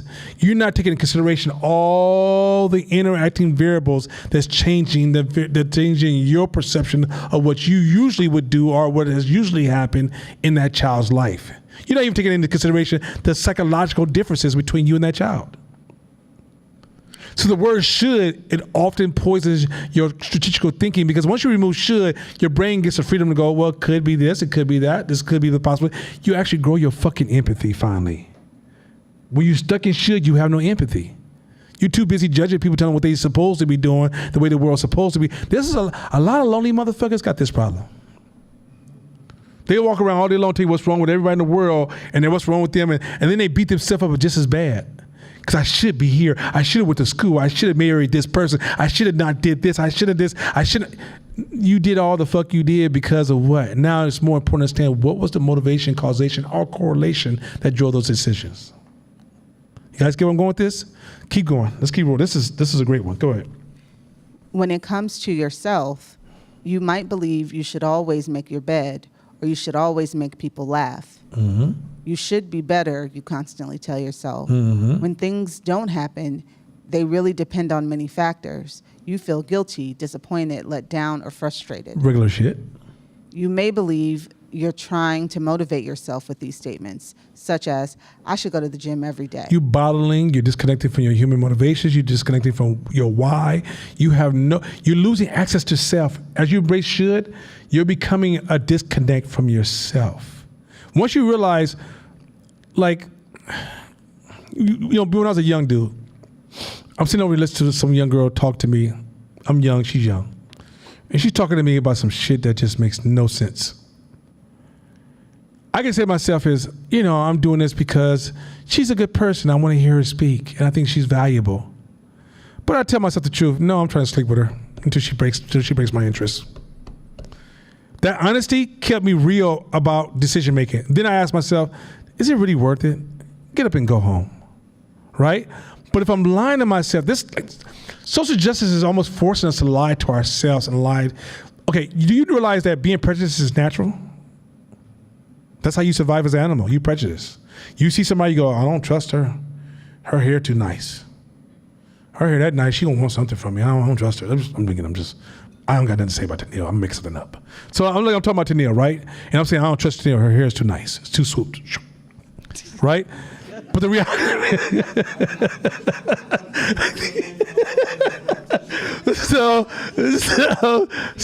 but as I'm acting in that tone, that's me protecting myself because maybe I had a bad experience with somebody who had a hair swoop.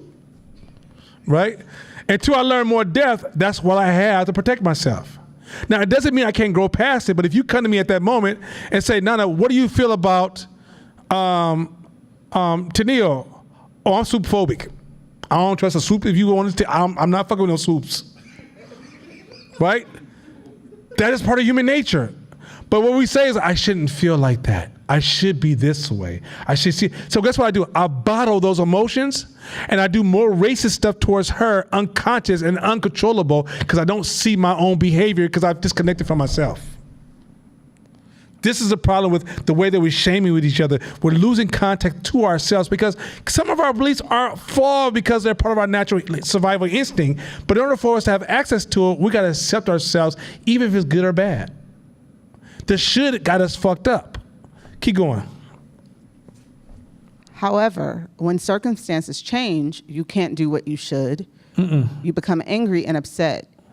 You got out of work late and couldn't get to the gym, for example. So a lot of times when you guys are running your businesses or going to the gym or all this other stuff, you can't even pivot in a smart way because you're stuck on a should elementary ass, surface ass form of philosophy on how to engage these things. You got to process stuff, but in order what stops you from processing, a lot of times is you telling yourself what you should be thinking, what you should be doing. And you'll find a lot of times if you accept who you are, you realize you're more normal than you realize. And you can build a better system around you. A lot of kids come out of high school don't want to go to college because they don't sure what the fuck they want to be. There's a lot of people who actually will finish college their 4th year and spend 10 years before they go back for a PhD. They don't know what the fuck they want to be. But if you tell yourself you should be in school, you will go through school with resentment, underperforming even in your career because you really don't fucking want to do it because you've been following a should your whole fucking life. You're married to a should, some of y'all. I should be with this person. Y'all know the fuck you shouldn't. Keep it at 100. Like, the more you sit down, you realize the limitation of shoulds, it is in itself a weakness for you. Go ahead. No. Oh, yeah, go ahead. Could you argue that the should could be flipped in a positive way? So even like if there says, I should go to the gym every day, like I should go to the gym today. Not sustainable. Not sustainable. If you say I should go to the gym every day, what happens when you don't go to the damn gym? What do you feel when you don't go to the gym? How do you start to sink into depression? How do you start to create a narrative that maybe I'm just lazy, maybe I'm not meant for this, right? Or you don't tap into what's the real motivation why you're not there?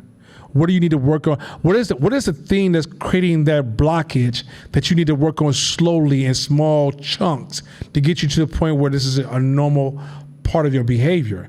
Now, it's different when you're in the gym, you're like, come on, just go. Because you don't want to go, but you know what it's going to be on the back end. Just head and go. But for most people, this is why trainers, you guys go through more people than a pimp with amnesia. Right? Y'all can't remember shit because y'all keep telling us you should do more, you should. What's the psychological barrier? And if they don't understand that, they're gonna find out how many people have we seen look good in their 20s and fucked up in their 30s and 40s, 50s, 60s, 70s, death? Because they've been holding on to that should approach to working out all these years and they ain't never got back since the 20s. And they keep telling you at their 40s, yeah, I used to run the lake in like 20 minutes and I used to do the shit backwards and stuff. And they are about 275 pounds, male or female, it don't matter. And the reason is because they operate on should. And here's a funny thing. If that 275 pound person, non-binary, decide to train somebody, they're gonna use that same ass shit ass approach. It's real talk. So the reality is that part of being true to yourself and discovering a deeper message in yourself, turn that should all the way down and become in tune with what is causing that blockage, because the blockage is not universal. It's not the same blockage. What might be blocking me may not be blocking you. Like, what stopped me from running was my fear of when I got to a certain point of running out of air, my brain said, oh my God, you're gonna die. I shut it down. Not until my 50s, I got used to that, going, all right, after you get to that point, there's another level of breathing that's amazing. But you don't discover that if your brain panics at that stage. Now, maybe Shabisha may say, well, my discomfort with running was I had a bum knee and she never knew her knee can get better. But if we both just using should, we just neutralize the conversation to we just should be doing better. We should do better. And when that phobia hits both of us, we keep stopping. And now we're in this almost negative loop and hopeless feeling around working out as opposed to building a healthy relationship to become people who can work out.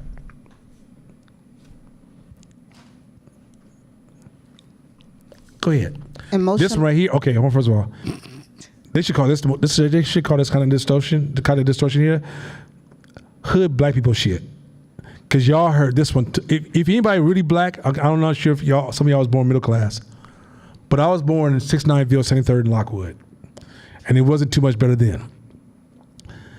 This shit right here is the way we get down as a culture, and this shit right here is something that even in my own house, I fight my own family members sometimes. Like, if you don't turn that shit down, go ahead.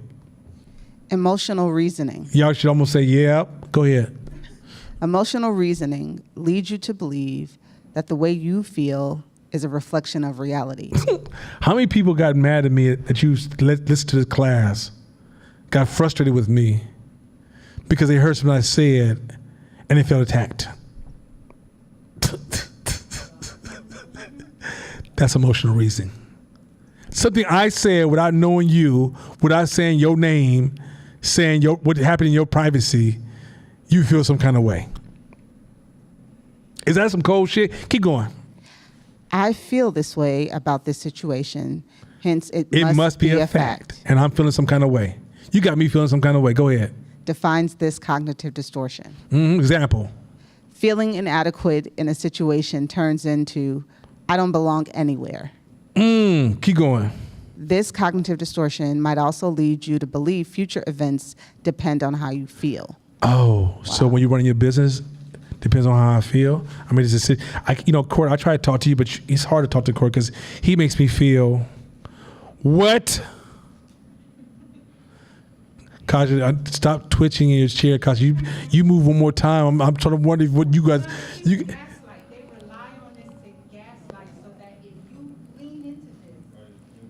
give her the microphone because she's, first of all, she used the term gaslight. Just let me get these 2 minutes off. Let me update my slang.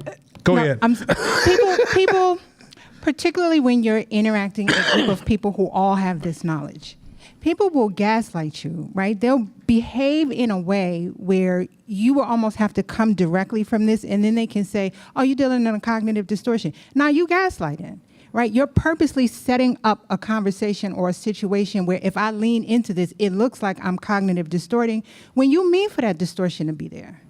No, you're defending. Let me explain to you what I'm talking about this. I don't emotional reason that much, not much at all, very little. If I do, I catch myself so fast, ridiculous. So I would never sense what you just said.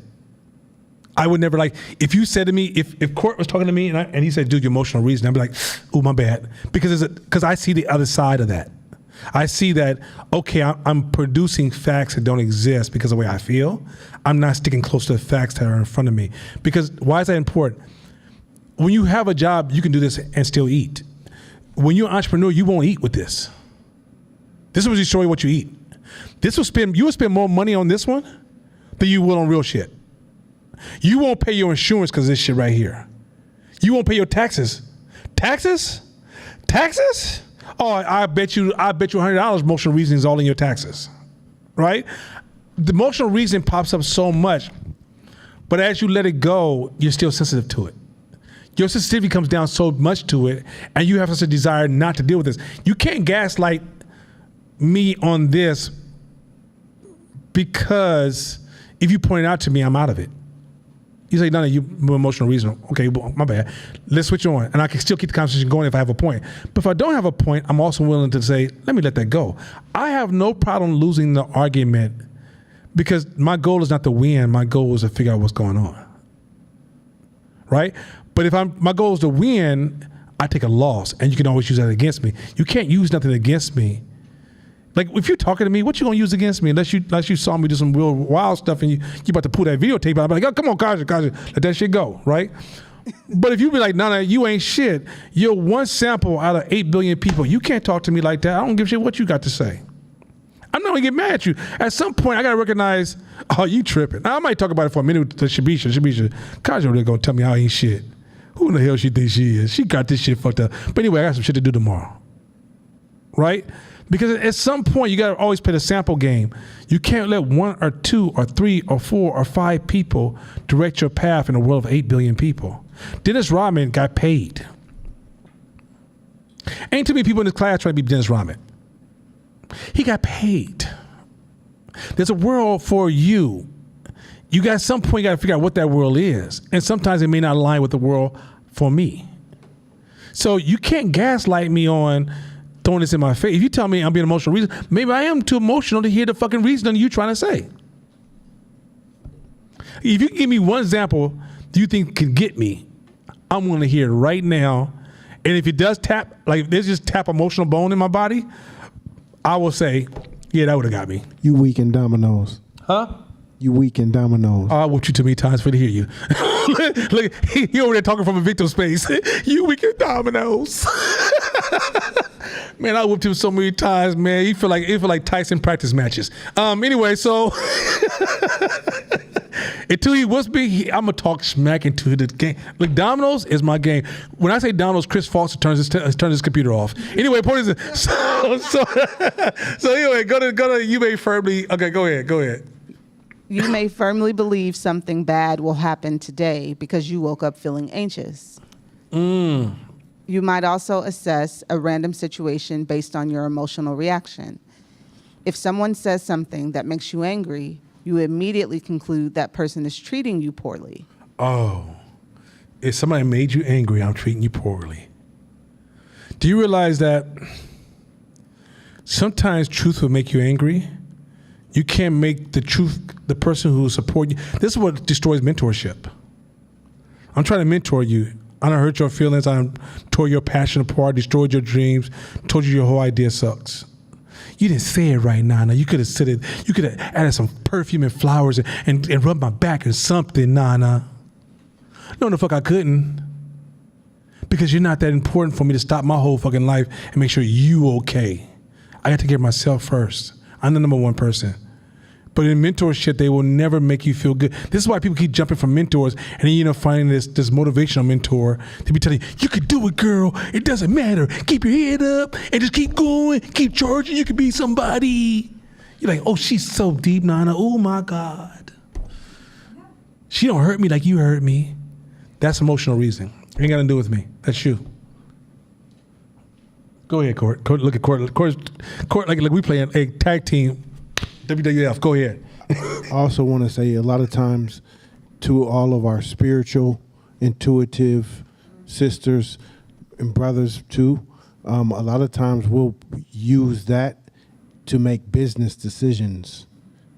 And we'll say, well, God spoke to me last night, or, my intuition told me. And as y'all know, I'm as woo-woo as it gets. But I've had to learn where that ends and business begins. Where that ends, or when it was time to put that to bed and apply logic and reasoning to verify and validate what your idea or what God told you is. If not, if you think that your emotions are so connected to the universe and that's the end-all be-all of any decision you make, you ain't gonna last long. And I've bumped my head plenty of times. And 9 times out of 10, if you don't run it through a logic business filter, it's gonna fail. What was that first scripture? Before before all things there was the word. What was that? The phrase, famous phrase? Huh? In the beginning was the word. In the beginning was the word. I'm gonna share one of my personal interpretations, and I'm not, I don't want nobody to believe me, but I'm just gonna share my personal interpretations because you know me, I got words to say. In the beginning was the word, meaning that the word is written in the universe without even any individual's contribution. So for a spiritual person, I think we got an egotistical relationship with the word. We think we know the word as opposed to go discover the word. And if the word can't be, and what you'll find is that if you just keep looking, you'll find the word. But a lot of times we don't blame God, blame the word, and we don't blame everything in the world, don't blame other Christians, blame our kids, and really just doing emotional reasoning. Take some time, like if you really took time to learn that word, let me just, this is a commercial sale. I'll go to Chris Foster Church, one of the two, either way, works for me. Because Chris Foster is always preaching from discovery. You'll find that, and even if he has Apple phone, he really is a truthful person. The Apple phone has no reflection on his truth and his relationship to God. But it's just that sometimes he needs to understand temptation and see how far it takes him. But anyway, point is this. I ain't stopping.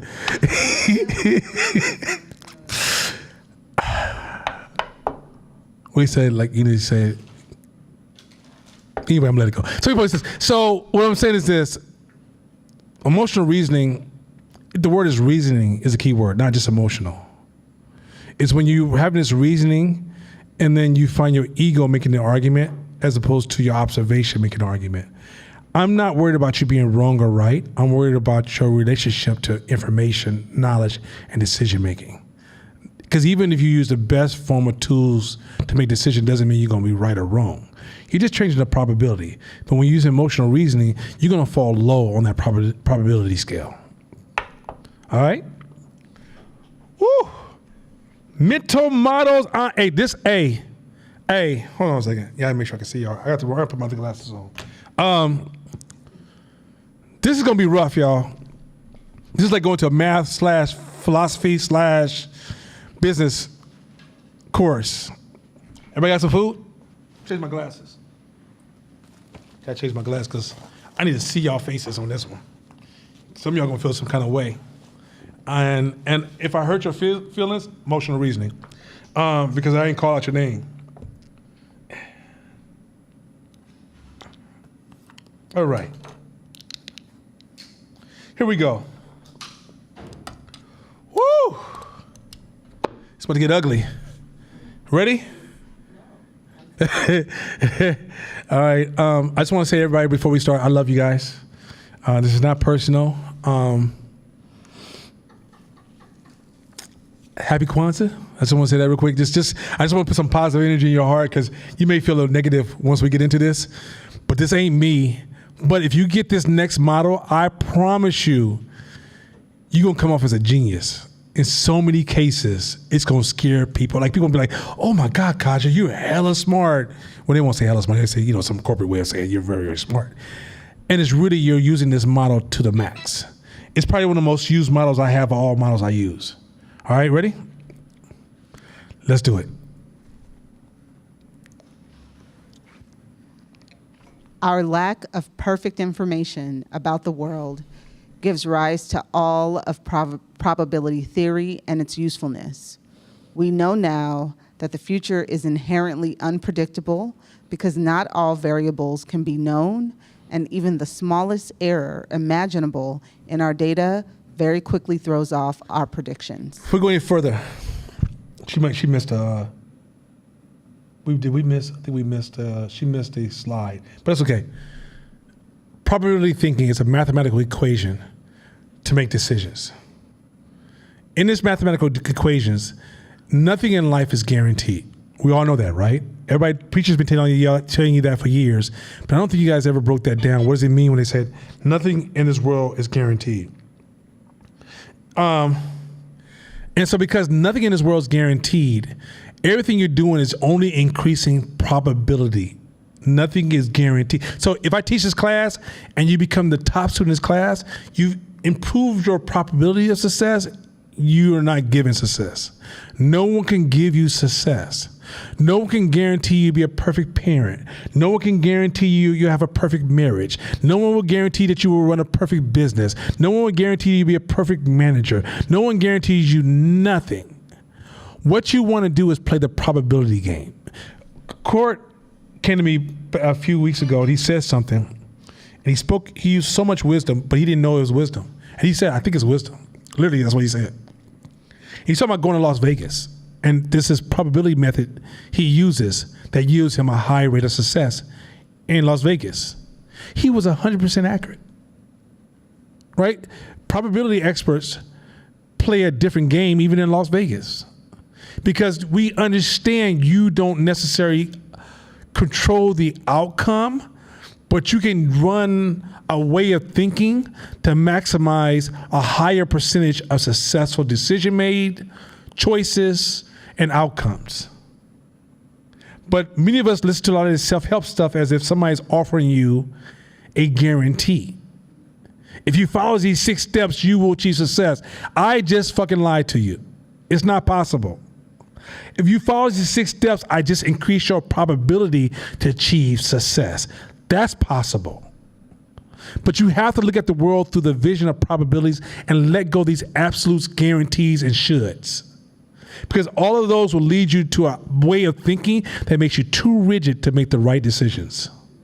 So you will drop your decision success from maybe 40% down to 10%. You're too damn rigid. So there's a way you have to think to maximize probability thinking. And here's the 3. And so she missed a slide. We talked about the mathematical value of it. So go ahead. There are 3 important aspects of probability that we need to explain so you can integrate them into your thinking to get into the ballpark and improve your chances of catching the ball. Now, mind you, you're going to learn this class tonight, but every time you hear the word probability, take it an opportunity to learn more and more and more. This is a subject in itself. It's so fucking powerful.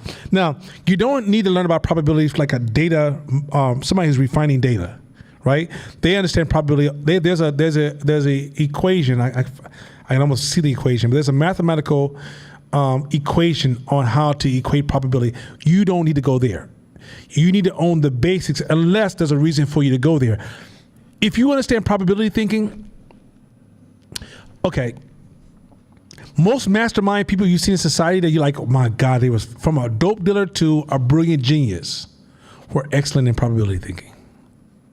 Am I lying, Court? It's one of the coldest games. If I sat on a stoop in the hood and taught you probability thinking, I would have to be a master of some kind of game. Somebody who really knows their game and who has made critical decisions got this down to a science. And we've lost a lot of this because we're filling it with, we're bombarded with so much data, our brain is not getting a chance to process anything. So we're more of a surface animal than a deep thinking animal. We don't do enough reflecting and enough board time. And because we don't have enough reflection and board time, we're not even tapping into probability thinking. So let's keep going. This is about to get really crazy. So let's start with Bayesian thinking. Sorry, cursor's slow. Okay, the core of Bayesian thinking, or Bayesian updating as it can be called, is this. Given that we have limited but useful information about the world. So remember, you have limited but useful information about the world. This is critical. I promise you, Shakina, stay close with me because I promise you this is going to change your whole life. Go ahead. And are constantly encountering new information. Mm-hmm. We should probably take into account what we already know when we learn something new. Mm-hmm. As much of it as possible. Bayesian thinking allows us to use all relevant prior information in making decisions. Mm-hmm. Statisticians might call it a base rate, taking in outside information about past situations like the one you're in. Keep going. Consider the headline, Violent Stabbings on the Rise. Now you hear that. Violent stabbings on the rise. Stay with that. So consider this headline, Violent Stabbings on the Rise. Keep going. Without Bayesian thinking, you might become genuinely afraid because your chances of being a victim of assault or murder is higher than it was a few months ago. So mind you, news come out, stabbings are on the rise, right? Some of y'all going like now, y'all going to start getting into like straight military Green Beret moves and shit going outside the house. Go ahead. But a Bayesian approach will have you putting this information into the context of what you already know about violent crime. Keep going. You know that violent crime has been declining to its lowest rates in decades. So just remember the divide concept, right? We talked about it just a minute ago. So you know violent crime has been declining to its lowest rates in decades, meaning that somebody gave you a number, somebody made a statement, crime is on the rise. But what you did was you took that information and you asked deeper questions, which is, how has crime been happening? And what has been a case of violent crimes in the last 10 years? Keep going. Your city is safer now than it has been since this measurement started. Let's say your chance of being a victim of a stabbing last year was 1 in 10,000. So that means 0.01% chance, 0.01% chance of the chance of you being stabbed. But keep going. The article states with accuracy that violent crime has doubled. It is now 2 in 10,000, or 0.02%. So think about that. That's Bayesian. That's a first level of probability thinking. When somebody gives you information and you sort of pull that information with what you know, what you're aware of, what information you've gathered, you realize even though the person says it's on a rise and it's doubled, we went from 0.01 to 0.02. I ain't about not to go to this concert because y'all got this game fucked up. I'm on my way to Kendrick Lamar concert. But if you looked at the facts incorrectly, a large portion of us don't even go because why? We just been told. Or somebody tells you it's hard to break into that market or the success in that market. Bayesian thinking says, what information I know historically about that market? To compare this number to what? What number should I hold this number next to? How do I divide this number? What's the rate of that number? And how do I look at that number? Now I'm making what? A probability guess. I'm probably not going to get stabbed if I go to this concert. Not saying once again, it's not a guarantee you won't get stabbed, but the fear that somebody just made it feel like it was a 50% chance you get stabbed, you realize no, it's 0.02. Not even 0.2, 0.02. Keep going. Is that worth being terribly worried about? The prior information here is key. When we factor it in, we realize that our safety has not really been compromised. So, there you go. Okay, keep going. Is your microphone still on? Your microphone's still on, right? I think Okay. so. Yeah, Can you hear me? okay, go ahead. Conversely, if we look at the diabetes statistics in the United States, Now look at this. This goes back to the George Floyd thing I talked about a month ago. Watch this. our application of prior knowledge would lead us to a different conclusion. Here, a Bayesian analysis indicates you should be concerned. In 1958, 0.93% of the population was diagnosed with diabetes. Did you know that? 1958, 0.93% of the population was diagnosed with diabetes. Watch this. In 2015, it was 7.4%. Now, you also divide that by race. It'll really fuck you up. Keep going. When you look at the intervening years, the climb in diabetes diagnosis is steady, not a spike. So the prior relevant data, or priors, indicate a trend that is now worrisome. This is how you're going to look at data about your company. You start looking at how things are moving around your company. You know what to work. If you don't know this Bayesian form of thinking, people can throw information at you and you can over-respond in your investment, your time, your hiring, all kind of stuff because you can't see information correctly. This is the beginning of it, so we're nowhere close to this, but I want you guys to see how in a previous chapter, you were being introduced to a relationship with numbers. Once you have a relationship with numbers, how you think about those numbers help you make a better decision. If you can't see those numbers, then the decisions you're making is totally emotional reasoning. You see how this all tied together? Is this shit hot? Just keep going. I'm not ready. I'm not finished with y'all. It is important to remember that priors themselves are probability estimates. So information that you have in the past, is a lot of times it's just an estimate. Keep going.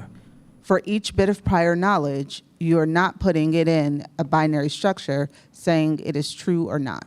So if you're doing an analysis to make a critical decision, not a superficial decision, if you say, I make a decision because this happened in the past, first question you ask yourself, how do you know that? Don't say it's either true or not true. It can be partially true, somewhat true, or less impactful than you realize.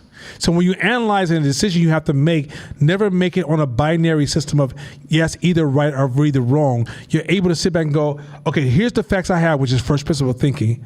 How much I know of this do I know is true to go into my Bayesian formula to make the best decision. It's not a formula in math. It's a process. It's more of a philosophical formula that's operating in your head. Go ahead. You're assigning it a probability of being true. So what happens is, in all your truths, it's probably true. But if you don't feel comfortable making a decision, go back and question your truths. Go ahead. Therefore, you can't let your priors get in the way of processing new knowledge. Woo! Say that again. You can't let your priors get in the way of processing new knowledge. Did I just not say that the reason you can't move forward is because your prior is stopping you, not the new knowledge? Y'all see this connection? This is why racism has this power, because the prior knowledge we have, which is questionable, which is based upon probability that we don't know because we weren't there. You weren't there in 1967. You weren't there in Black Wall Street. You weren't there with Marcus Garvey. You wasn't there with the Black Panthers. So you have probability knowledge. You wasn't in Jim Crow. Some of you guys wasn't even born in 72 when Jim Crow ended, right? But your probability knowledge is getting in the way of your new knowledge. This is dope. Man, can y'all just smoke a imaginary joint on that one and just sit back and just, or what's that, a hookah? What they call the things? Light some imaginary sage in this room for a minute. Don't y'all light none of that shit, but light some imaginary sage in this room. That shit stank. Anyway, keep going. This is dope. This in Bayesian terms, this is called the likelihood ratio or the Bayes factor. I promise you, most human beings don't do this. I'm about to give you all a game of like, if you just start using this form of thinking, people gonna think, who in the hell are you? And you can have the same level of knowledge. It's just the way you're processing the knowledge you have has just upgraded. If you want to see yourself make better decisions, this is the beginning. Don't let your past probabilities get in the way of your new knowledge. It's also earlier how he was saying it's very hard to talk in numbers to people. It can feel like you're insensitive, like you're. But I think for me, when I look at this, I'm like, well, it's a way to expand the conversation for me. Yes. Because then it's like, okay, well, that's a possibility. What are the other Kaja, possibilities? that's it right there. The emotional reasoning, when you close it down, expands the conversation. It doesn't shrink, it doesn't smother you up. When you turn emotional reasoning off, you actually open yourself to more options. Emotional reasoning narrows your thinking and makes you lock in and tunnel on certain key points, right? And you go very binary, true, false, true, false, true, false. Mm-hmm. When you tone down emotional reasoning and you open yourself up to like this Bayesian thinking, these proper healthy thinking ways, you actually expand the conversation. Once you start putting numbers in the conversation and bringing context to the dialogue, all of a sudden the conversation blows wide open, and actually both parties may at that moment realize neither one of you really know. Mm-hmm. And let's pause this conversation so we can discover the truth. So a lot of times my son will ask me a question where he challenge, because he loves to challenge me, because he's like a baby version of me coming up, that he wants to like, yo, I want to challenge your shit, right? And he's surprised when I say, well, I don't know, we should look that one up. And he'll challenge me in behavior science, stuff like, because he's trying to find those little areas where, did you really process that? He's trying to find a probability thought of my previous knowledge. And what I don't do is try to defend that probability to stop the new knowledge from evolving. I pause it and say, let's go ahead and break that down. So before I draw my conclusion, I want to make sure these areas are solid. Otherwise, I'm just really arguing my personal ego. You gonna go with this? That's how powerful this shit is. Mm-hmm. This shit right here. Okay, let's keep rolling. Any new information you encounter that challenges a prior simply means that the probability of that prior being true may be reduced. Slow down, because I need y'all to like put your brim on and read this shit, because it's a game. Any new information you encounter that challenges prior simply means that your probability of that prior being true may be reduced. Your past knowledge is preventing your new knowledge. You got to start seeing your past knowledge as probabilities that needs to be adjusted as you learn new knowledge. Do you understand how much that's going to advance you? Do you understand how you will learn different? I'm changing the way you think about information, not the information. That gives you a new power on how to make a decision around information. But too many of you guys are defending your past, not letting no new knowledge in to the point. This is why people will mentor you, be like, I'm out. You defend your past to fuck your past. Fuck your stories about why your past is so sensitive, emotional, and why it's so real. Fuck your past. This is game on top of game. Woo. This is, man. Come on, let's keep it going. Come on, we riding together. Eventually, some priors are replaced completely. Some of your priors get replaced completely. Some of them will get replaced completely, and it's gonna keep happening. And live as long as I have lived, you gonna realize almost all your shit got replaced. So much of my shit got replaced. Holy shit! I wish I could be the 19-year-old version of me. Y'all be like, who kid is that? What the fuck is he talking about with his big ass ego? Keep going. This is an ongoing cycle of challenging and validating what you believe you know. When making... Wait, stop. This is an ongoing cycle of challenging and validating. This form of thinking is an ongoing... If you really embrace this, you know how humble this is going to make you? How you going to turn down... Your arguments, you don't have a desire to argue because you're still trying to figure shit out. What am I arguing for? I know what I know until I need to know more. And when I learn more, I'm ready to let that shit go. Come on, let's go. Come on. when making Uncertain. uncertain We're making, decisions, this is so important. We're making uncertain decisions. Keep going. it's nearly always a mistake not to ask, what are the relevant priors? What are the relevant priors? First principle thinking. Keep going. What might I already know that I can use to better understand the reality of the situation? What might I already know that I can use to better understand the reality of the situation? I love the word situation. When black folks use the word situation, you know what I'm saying? I need to know what's up with this situation right here. This is fire. Keep going. It's conditional probability. Sidebar, conditional probability. Keep going. Let's just stay with me, y'all. It's gonna get deeper. We just starting up now.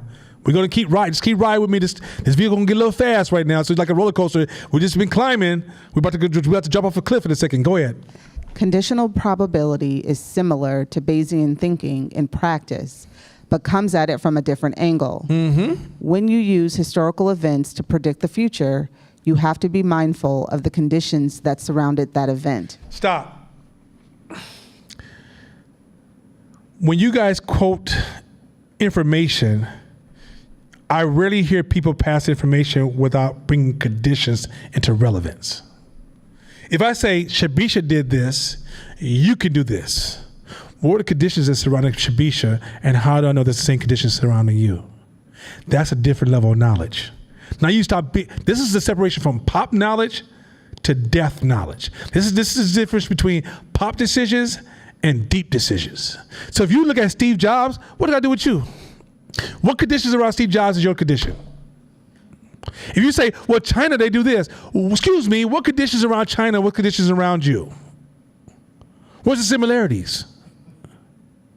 That simple, superficial comparisons we do all the time, if you don't understand conditions, context, then you are making surface, superficial judgment or decisions.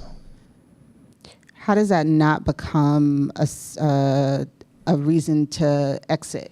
So, for instance, I didn't grow up with money, so therefore, right? If I'm saying context, and I know these are terrible arguments, I'm just putting them out there. So, I'm not a man, I'm not a woman, I'm not this, I'm not that, I didn't have, right? Because those are contextual data points.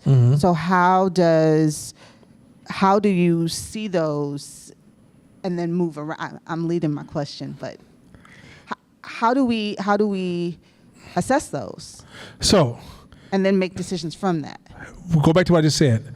Once you realize your limitations, you build a tool. The tool is observation and curiosity and questions. Humbling yourself to stop assuming you understand. Or ask a deeper question. So if you say, hey, Nana, I had a boy part of my mind, it's like, Nana, you need to get a stock game. The numbers are blowing up. Now, mind you, he lost over $200,000 recently in a stock game. But literally 6 months ago, he was telling me I was ignorant for not following his formula.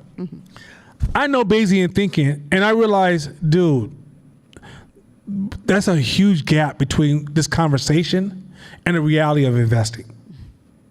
Two, if I wanted to get into investing, I have a lot of questions to ask and a lot of discoveries. Not his advice is irrelevant to me. If I'm trying to discover something about why Shabisha does what she does, I'm not Shabisha, so don't assume it. Mashama got on client with a client the other day who's a Latino community, they're a Latino-based firm like ours. And they wanted to collaborate with us because we're a black firm. And they're trying to work with, they're trying to win this $3 to $5 million campaign to stop gun violence in California by the governor. And she's talking to Mashama as, you're black, you should get some of these points or have insight. Mashama said, let me stop you. I can no longer relate to most black people. My economic level, my lifestyle, the way I think, the way I speak, I am no longer, nor have I ever been able to say I understand most black people. The only thing my blackness provides me is the ability to go into the room and to be able to sit in that room in a space to be trusted to hear a level of feedback you can't hear. But if I start to assume I can speak for black people, I am understating the conditions and the state and the mindset of black people. So in order for us, so we always say, oh, black people feel like this. You don't know what black people feel.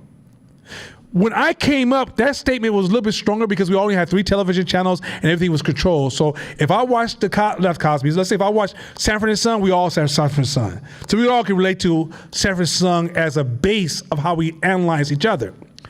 Now the young people growing up have thousands, if not millions of choices of things they can watch. So the variation in black culture is huge. Yes, there's some through lines, some things that are very, very common. But when you start saying, what is the motivation for a black person to shoot somebody? I can ask you, what's the motivation for a white person to shoot somebody? And what may motivate somebody in East Oakland may not have anything to do with Hunters Point. It has nothing to do with Vallejo and Richmond.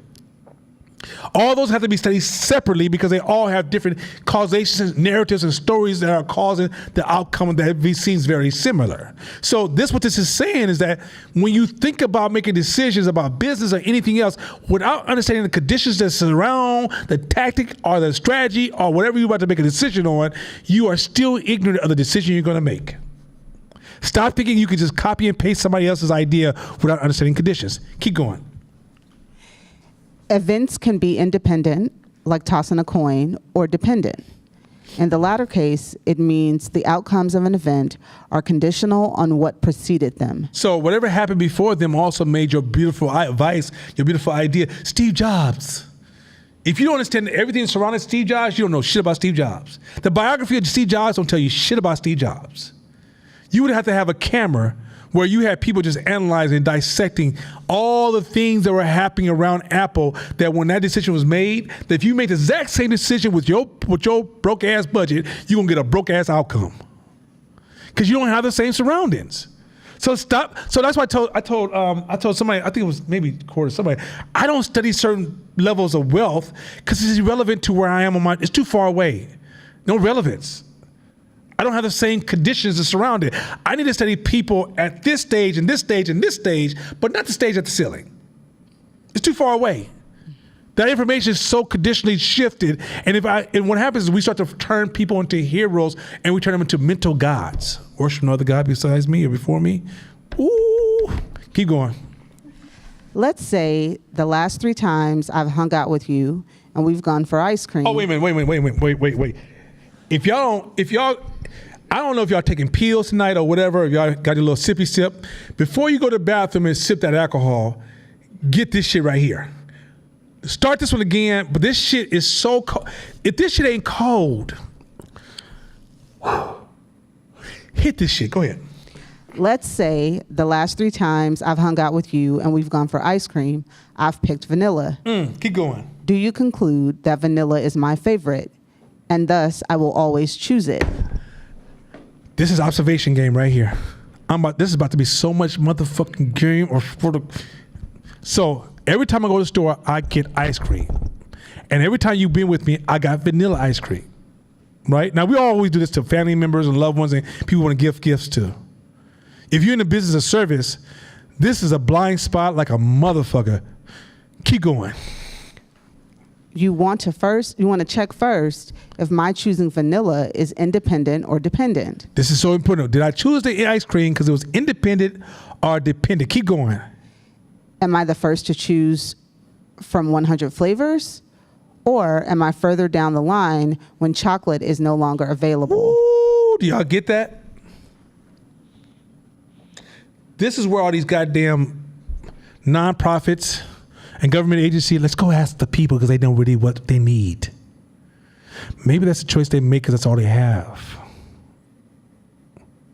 You don't know what the choice is. Is a choice dependent or is it independent?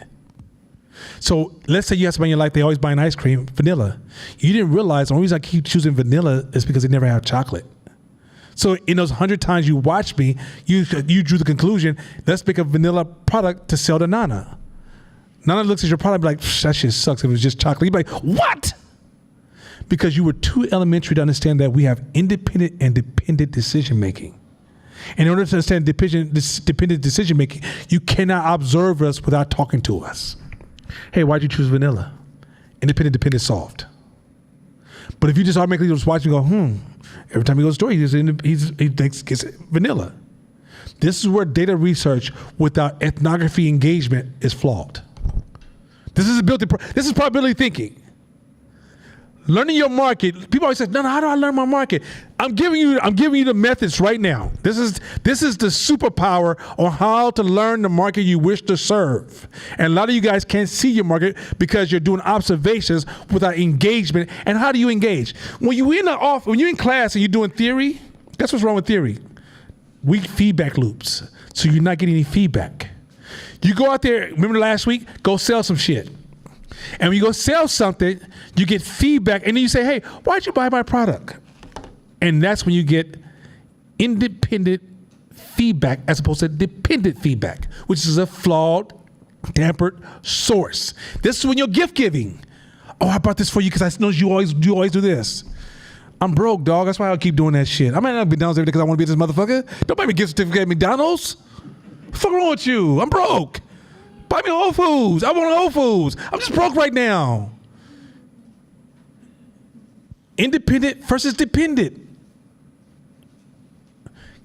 Come on, let's keep going. Come, let's just go. Ooh, come on, let's do it.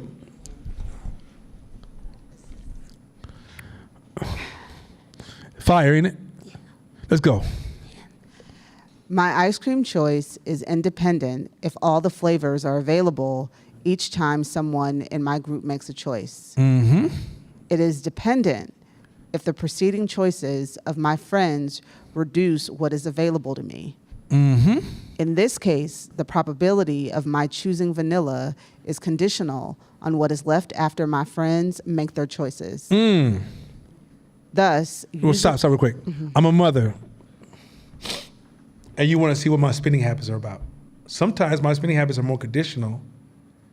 They're more dependent, and you over here trying to sell me an independent solution.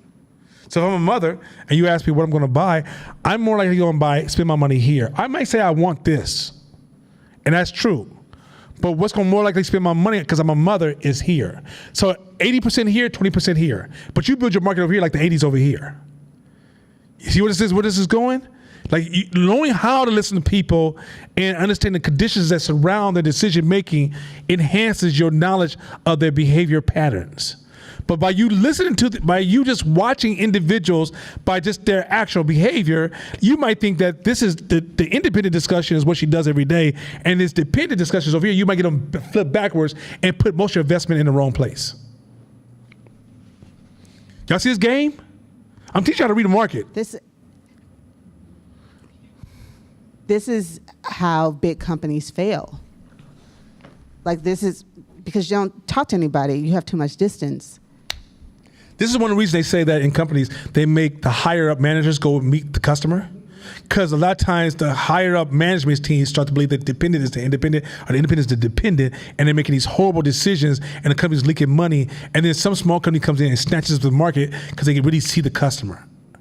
This is why they try to make sure that management is always engaging. This is why if you don't sell something, you can't see people.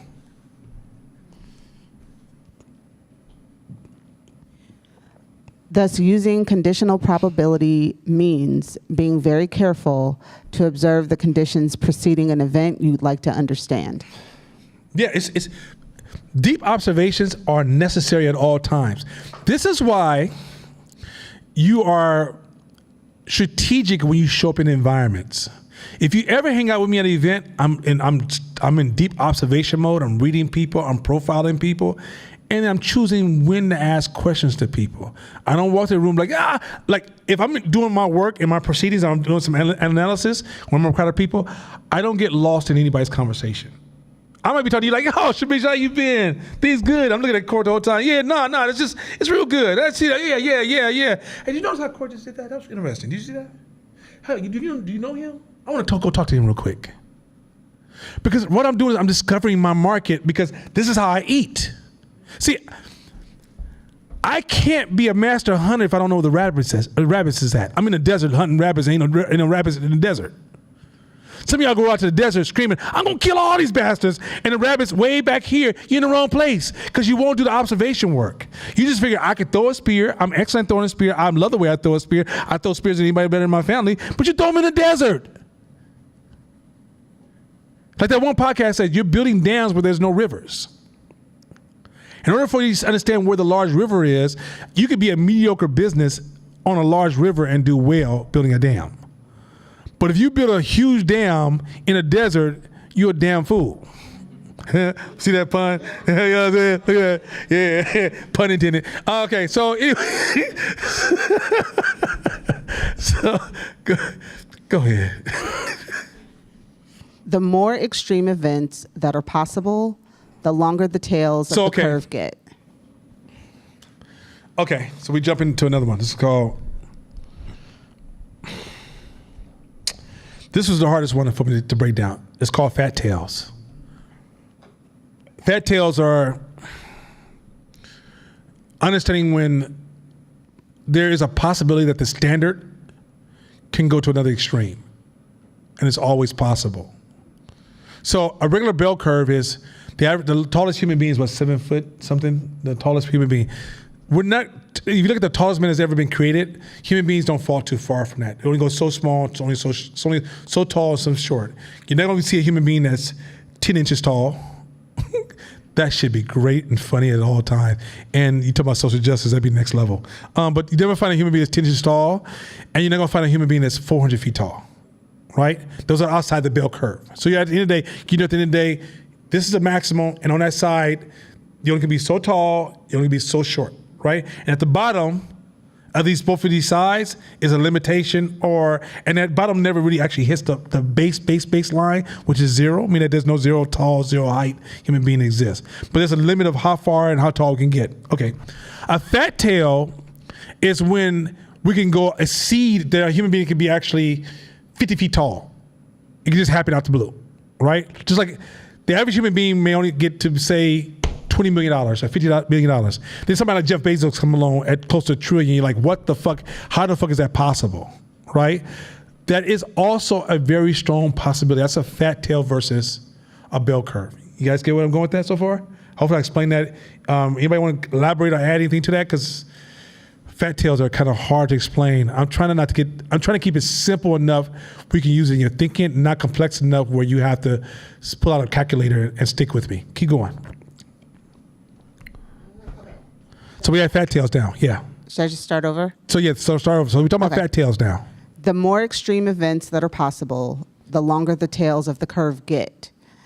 Any one extreme event is still unlikely, but the sheer number of options means that we can't rely on the most common outcomes as representing the average. So when you have a possibility of a fat tail means that something can be extreme and can last way longer than it should be. Right? Like you could almost call COVID a fat tail. Mm-hmm. They're going to happen. They're just not likely to happen all the time. This is important because we're now about to get deep. So fat tails, you can't say on average, so human height is an average. A fat tail is a possibility within the industry or the decision you have to make. The stock market is a fat tail, has fat tails, right? For the most part, the market stays between 8 to 10%.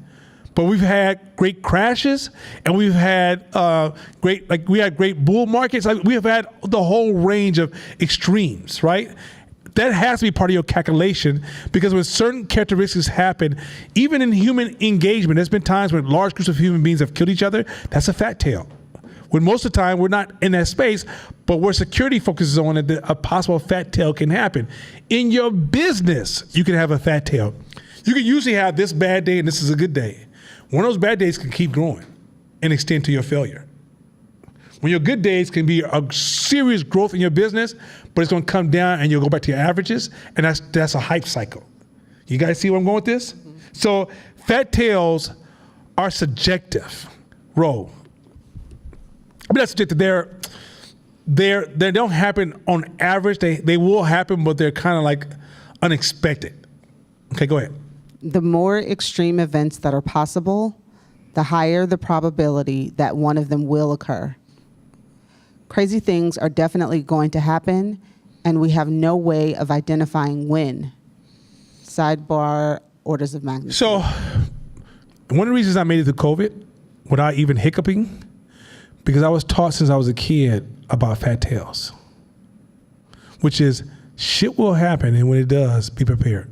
Whether it's cans in your closet, get ready for earthquakes, the amount of money you have saved and stashed in certain places, making certain moves. I'm always building fat tail security systems in everything I do. As you get stronger, you don't get stronger and become flossy. You get stronger and become more stable. Meaning that you can weather the storm of a fat tail if you ever have experience with a fat tail. Keep rolling. Think of it this way. In a bell curve types of situation, like displaying the distribution of height or weight in a human population, there are outliers on the spectrum of possibility, but the outliers have a fairly well-defined scope. Mm-hmm. You'll never meet a man who is 10 times the size of an average man.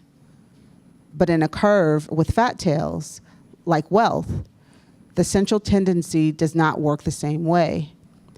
You may regularly meet people who are 10, 100, or 10,000 times wealthier than the average person.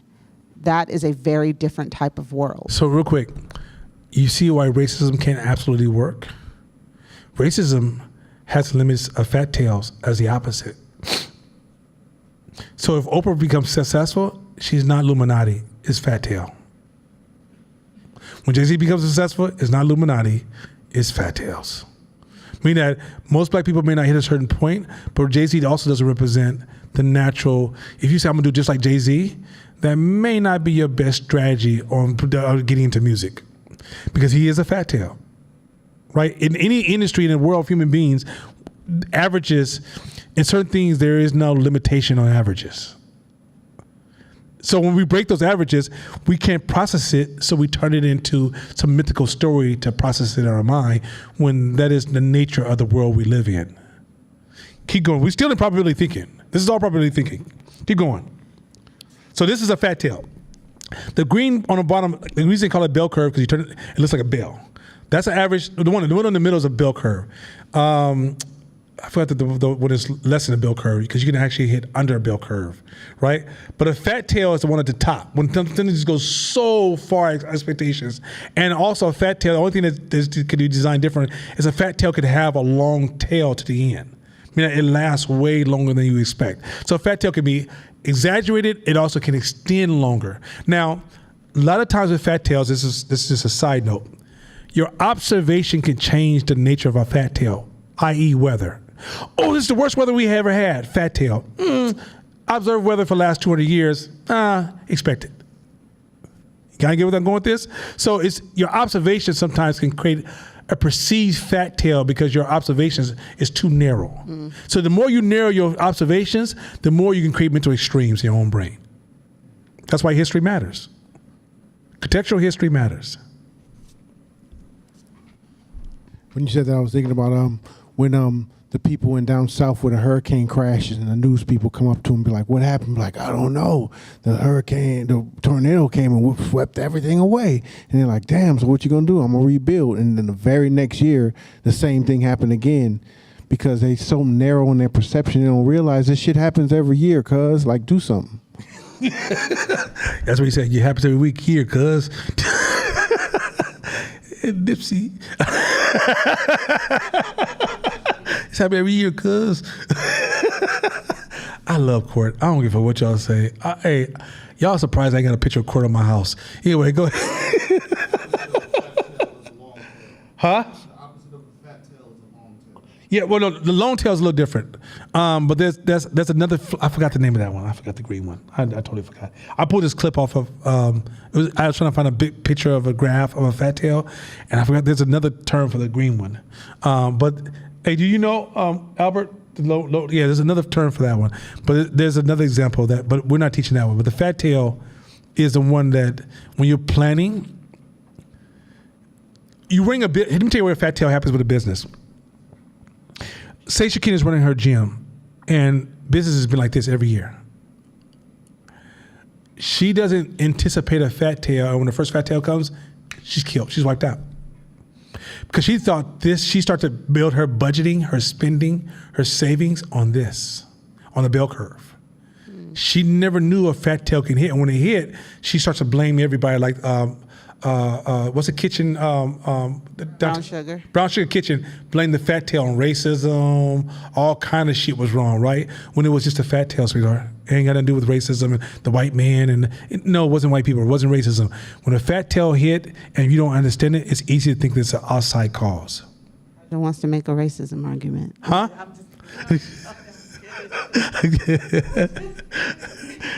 Okay, so keep going. So, some use examples like these to prove that terror risk is low. Since the recent past shows few deaths, why worry? 3, the problem is In the in the fat tails. The risk of terror violence is more like wealth, while stair-stepping deaths are more like height and weight. In the next 10 years, how many events are possible? How fat is the tail? Okay, let me give you something that's even deeper. That's gonna make you a little uncomfortable. We're all adults now. There ain't no more daddies and mamas for us. We're all fucking grown adults. Everybody wipe their own ass now? I just wanna make sure. Okay. All human beings should be thinking about fat tails because you should never take stability for granted. Stability is a natural bell curve. And if you stop paying attention to possible fat tails that are rising in your own community, you may witness something that you never imagined would ever happen in your lifetime. That's how serious life is. Too many of y'all are so fucking pop culture and so egotistical and narcissistic and grandiosity that you just cannot see that the environment that you've gotten comfortable with can easily shift if it's unmanaged. Because it's unmanaged, you can produce a fat tail and you won't be able to like address it, suppress it, or get in front of it. Because for the simple fact, you're worried about superficial shit all the time. Y'all think getting in your car, driving home is cool. But even in that small example, a car accident can happen. If your seatbelt's not on, you're dead. Fat tail. You can't expect the opposite. Let's keep going because it's going to get there. We'll get there. Keep going. The important thing is not to sit down and imagine every possible scenario in the tail. Shakita, don't do that. By definition, it is impossible. But to deal with fat tail domains in the correct way, by positioning ourselves to survive or even benefit from the wildly unpredictable future. Now, I'm about to give y'all so much game right now. This is going to be, I promise you, just as much as I gave you game about some other stuff earlier, this might be one of those classes you need to go back and then reread this material and really own this, because I'm about to show you how to really go to this next level. So by positioning ourselves to survive or even benefit from the wild, unpredictable future. So by default, everybody hate unpredictable, changing, uncontrollable things. So guess what you do? You play defense. What if you learn to benefit from it? You ever thought about that? The fastest way to become a billionaire is solve other people's unpredictable events. I want y'all to sit with that. Before we go to this next chapter, I just want you to let that sit in your brain. You avoided discomfort, disruption, fear, danger your whole life. How do you learn to benefit from it?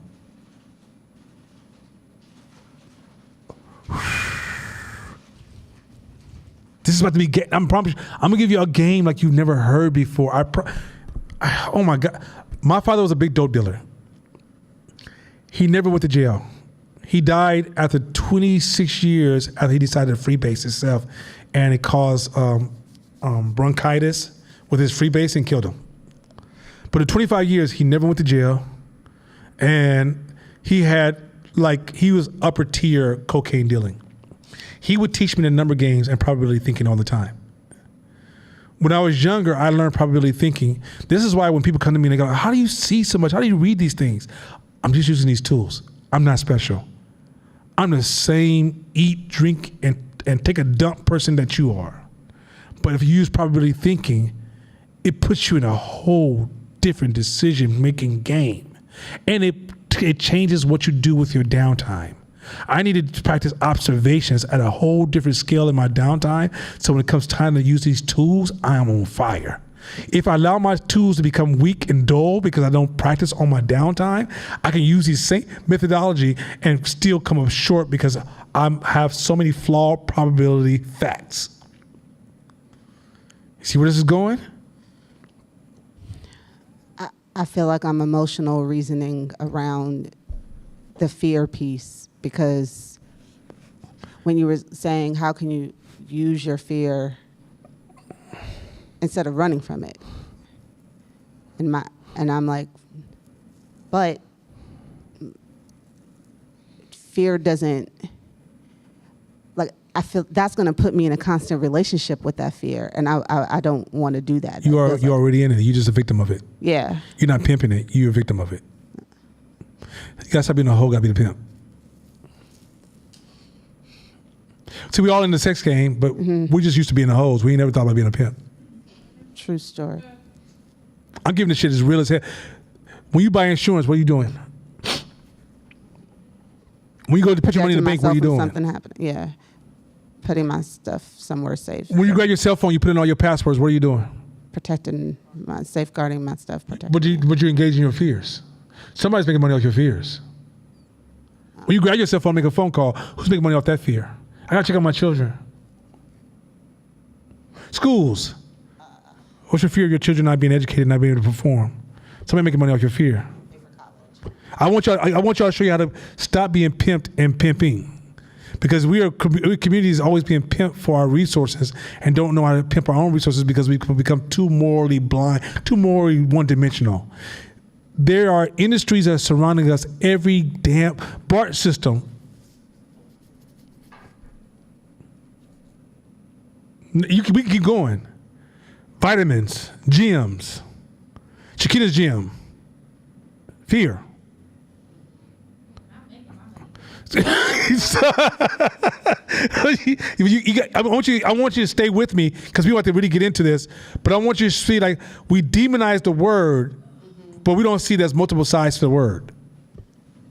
There's a time when the word can be weaponized and used destructively. We all know that, right? But there are huge industry. How big is the military budget in America? Which one's higher, the health budget or the military budget? Uh-oh. Which one's higher, homeless budget or military budget? Uh-oh. Why are you sending your children to college even when you feel it doesn't work? Because of what? Fear they won't. Uh-oh. Ride with me, y'all. Y'all better vote or die. Uh-oh. Federal, y'all, most of y'all don't even talk to federal. Y'all ain't seen the feds since the Fed met you, seen you, unless you know you're on some RICO shit. Okay, let's go. Come on. Let's do this. By being the only ones thinking correctly and planning for a world we don't fully understand. Asymmetries. Wait. Oh, okay, yeah. Okay, by being the only one thinking correctly and planning for a world we don't. So if you accept a world you don't understand and you think correctly, you can see the river running and know where to build your dam. What does it say again? If you learn to think correctly and you say the way the world works, you eventually figure out where to build your dam, and you see opportunities everywhere you turn.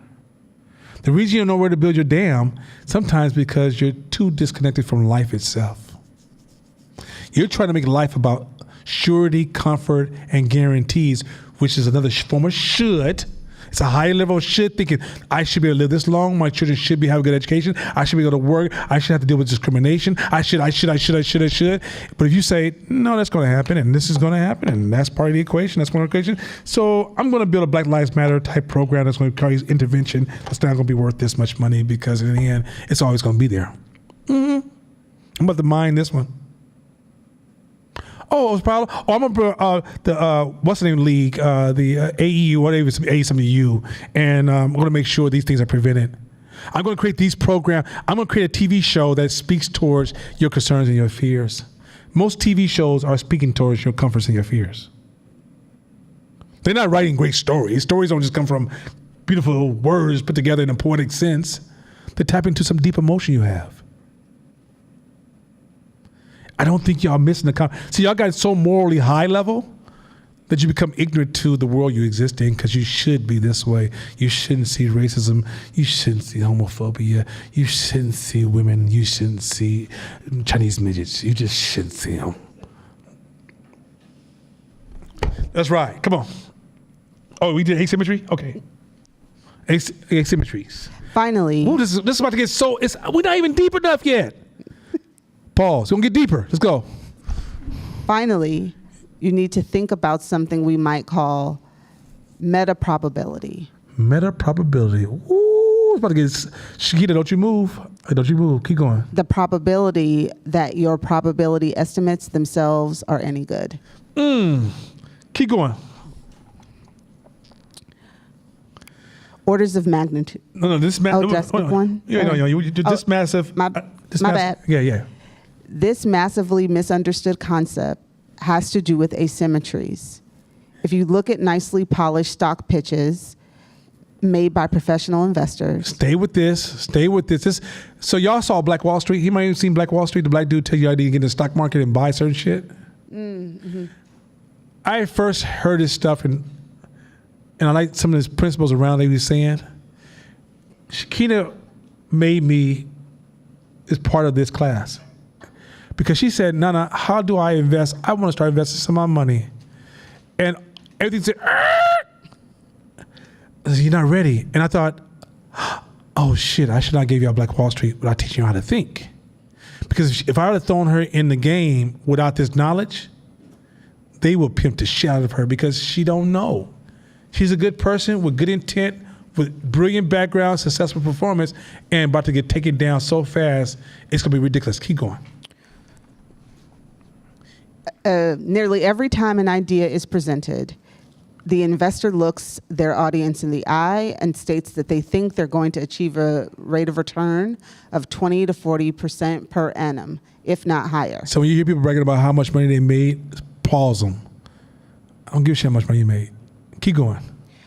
Yet exceedingly few of them ever attain that mark. And it's not because they don't have any winners. It's because they get so many wrong. They consistently overestimate their confidence in their probabilistic estimates. For reference, the general stock market has returned no more than 7 to 8% per annum in the United States over a long period of time before fees. So a lot of people will tell you about a fat tail, Bitcoin. You're not in Bitcoin? What's wrong? You're not in Bitcoin? You're tripping. You're not in Bitcoin? Oh my God. I made this much money. You see what they said on the stock market? Everybody, that's not probability thinking. Probability thinking says, let me spread out my observation. Let me look at the trends.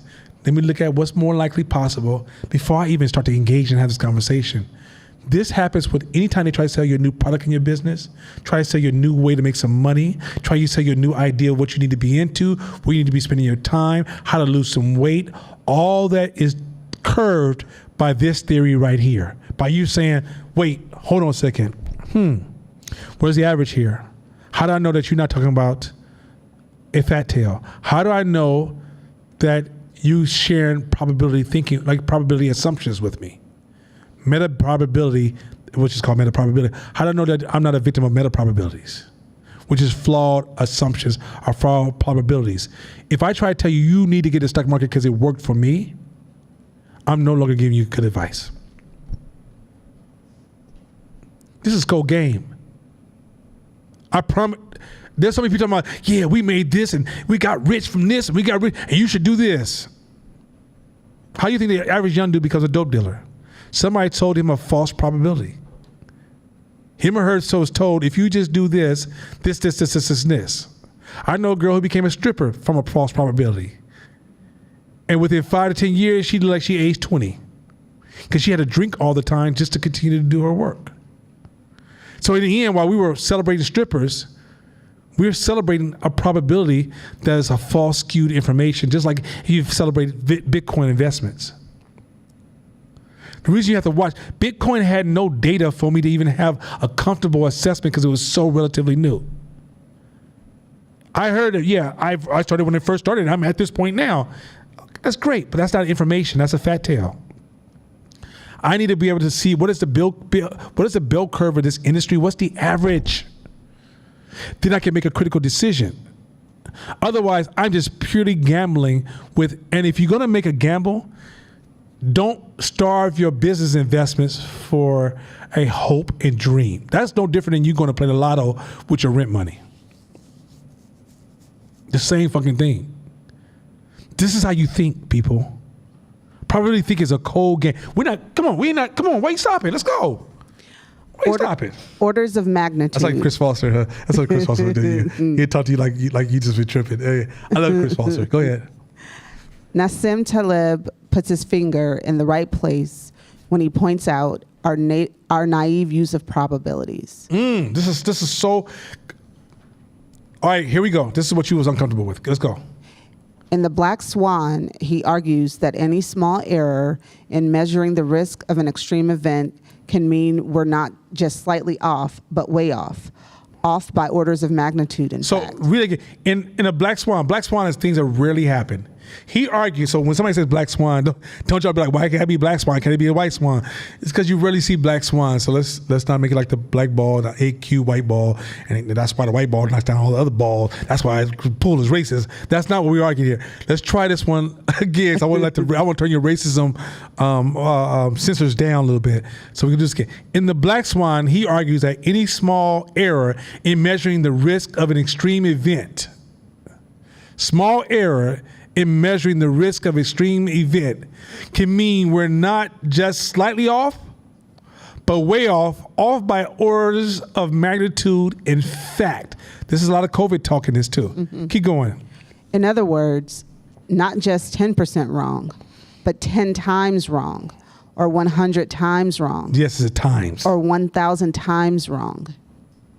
Something we thought could only happen every 1,000 years might be likely to happen in any given year. This is using false prior information and results in us underestimating the probability of the future distribution being different. You know, this is earthquake weather. You know, earthquakes usually happen every certain amount of years. What? You know, we ain't been in a war in a long time. I've been running this business for 20 years. You can't tell me what to do. What? It's a false estimate of an extreme, hey, we weathered all these other storms. What do you think they're gonna be here again? Well, how did you weather them? You just have to be in the right place at the right time? Or did you have this magic move that nobody else has that you just didn't want to share with me right now? And how are you so cocky and you weather the storm? Because I would assume that you have to be flexible to weather that storm. Your rigid ass ain't broken yet? Oh, you forgot to tell me your mama been giving you money? I can't tell you about how many times I've heard people talking to me about business and they're cocky about the past and come to find out they got a hidden investor who's keeping them afloat. But the business ain't working. This is so critical. Keep going. Come on. Okay, come on. This is, now mind you, I read these books by Nassim Taleb, Black Swan, Anti-Fragility. Some of the most difficult books I've ever read, and some of the most amazing. I read the same books, I think, 4 times, and I'm willing to do it again because it's so much. It's packed with so. Nassim Taleb, if you ever hear him speak, it's the hardest person in the world to listen to because he talks like, he say, well, you should know. So this is why I feel this is the way it is. I'm not lying. You look him up at home, you'll be like, this cat is the hardest cat. Listen to him. Look, I'd rather listen to a crackhead tell me about his dreams and listen to this cat speak. But when you read his book, he's amazing. Amazing. Keep going. Anti-fragility. Everything. This is everything. Deep breath. Let's go. How do we benefit from the uncertainty of a world we don't understand, one dominated by fat tails? Mm-hmm. The answer to this was provided by Nassim Taleb in a book curiously titled Anti-Fragile. This is, remember when I read this book and I was so piped up saying one of the best books I've ever read. I read it, it was 2 years ago. I read this book. I read his 3 books. I was like 3 books I read the whole year 3 times. That's only 3 books I read, but I read them over and over and over, and still think I only got like 30 or 40% of them. Wow. They so heavy. I'm driving my car every day. I just want to stop and like, what the, whoa. Keep going. This is fire. Here, go ahead. Here is the core of the idea. We can think about 3 categories of objects. Ones that are harmed by volatility and unpredictability. And so there's this is life itself. It's often harmed by volatility or unpredictability. ones that are neutral to volatility and unpredictability, and finally, one that benefits from it. This is where you need to be. So life has volatility and unpredictability built into its code of how it works. Life doesn't work the way it works in your head. This is how life really works, right? So you can build a system that is either harmed by it, neutral by it, or benefit from it. Many of you guys are only focusing on being neutral to unpredictability and volatility. Very few of you thinking about benefit from it. Keep going. The latter category is anti-fragile, So benefiting from it is anti-fragile. Keep going. like a package that wants to be mishandled. Up to a point, certain things benefit from volatility. And that's how we want to be. Why? Why? Because the world is fundamentally unpredictable and volatile, and large events, panics, crashes, wars, bubbles, and so on. Bubbles, hold stuff free. Bubbles, Republicans, Democrats, social justice, pro-black, Black Lives Matter, tiki talk, what are the boys, the white boys were burning, the what do they call them boys? The Proud Boys, yeah, white boy Proud Boys. Bubbles. .com, real estate market, the Bitcoin bubbles. These are all creating volatility, unpredictability, and there's so many. Life is so complex. There's so many small things that are crashing, clashing, changing outcomes that are unpredictable. But you can accept that they're unpredictable and make that a predictability. Only thing in life is predictable is unpredictable. See where I'm going with this? That's right. And so on, tend to have a disproportionate impact on outcomes. Okay, keep going. Let's keep going. There are two ways to handle such a world. Try to predict or try to prepare. Prediction is tempting. So predicting is so tempting. This is what you guys watch on TV all the time. People try to tell you what they predict the future is, and that's a big money-making business, which they make money off of fear. That's a fear-based business. Keep going. For all human history, seers and soothsayers have turned a comfortable trade. Stephen A. Smith, go ahead. The problem is that nearly all studies of expert predictions in such complex real-world realms as the stock market, geopolitics, and global finance have proven again and again that for the rare and impactful events in our world, predicting is impossible. Wait a minute, Court, because Shabisha don't read like black folks from East Oakland. She said impossible. Is that the right word? I just want to check your slang. Is that cool? Impossible? Yeah, he says it's impossible. It's impossible to predict. Psychics, it's impossible to predict. People reading, it's impossible to predict. You in business, it's tomorrow in your business is impossible to predict. If you say that alone, you build a much more robust business. Roll. It's more efficient to prepare. Prepare for the shit you don't expect to see.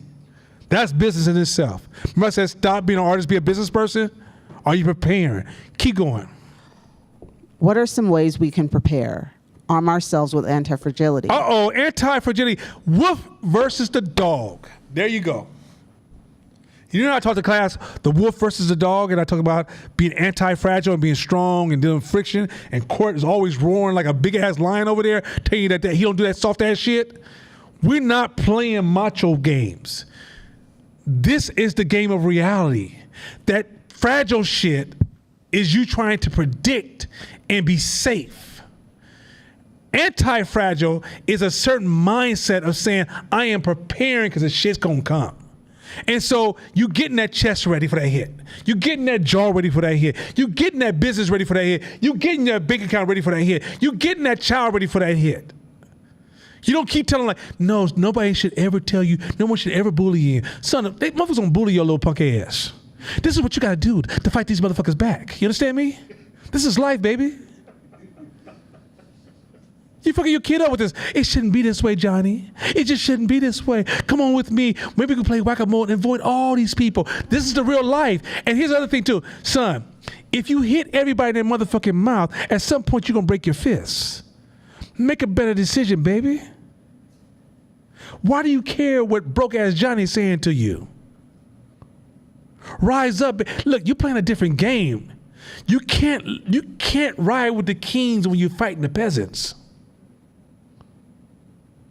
You see where I'm going with this? I'm not saying send Johnny out with a gat in his pocket and say, next one say something, let him have it. I'm saying to you, at some point, become anti-fragile. Why are you responding to peasants, Johnny? Why? Mama told me when I was a kid, sticks and stones not gonna break your bones, but words will never hurt you. You better not come home and tell me you hit somebody in the mouth because he said something to you. Fuck wrong with you? Unless, if he don't touch you, now if he touch you, Nana, hey, you get all my prayer. Do what you got to do. But if he don't touch you, what are you doing in class using all kind of profanity? Now you got to deal with me. Bad move. You guys get on with this? Y'all rate this world is preparing you not to deal with this world.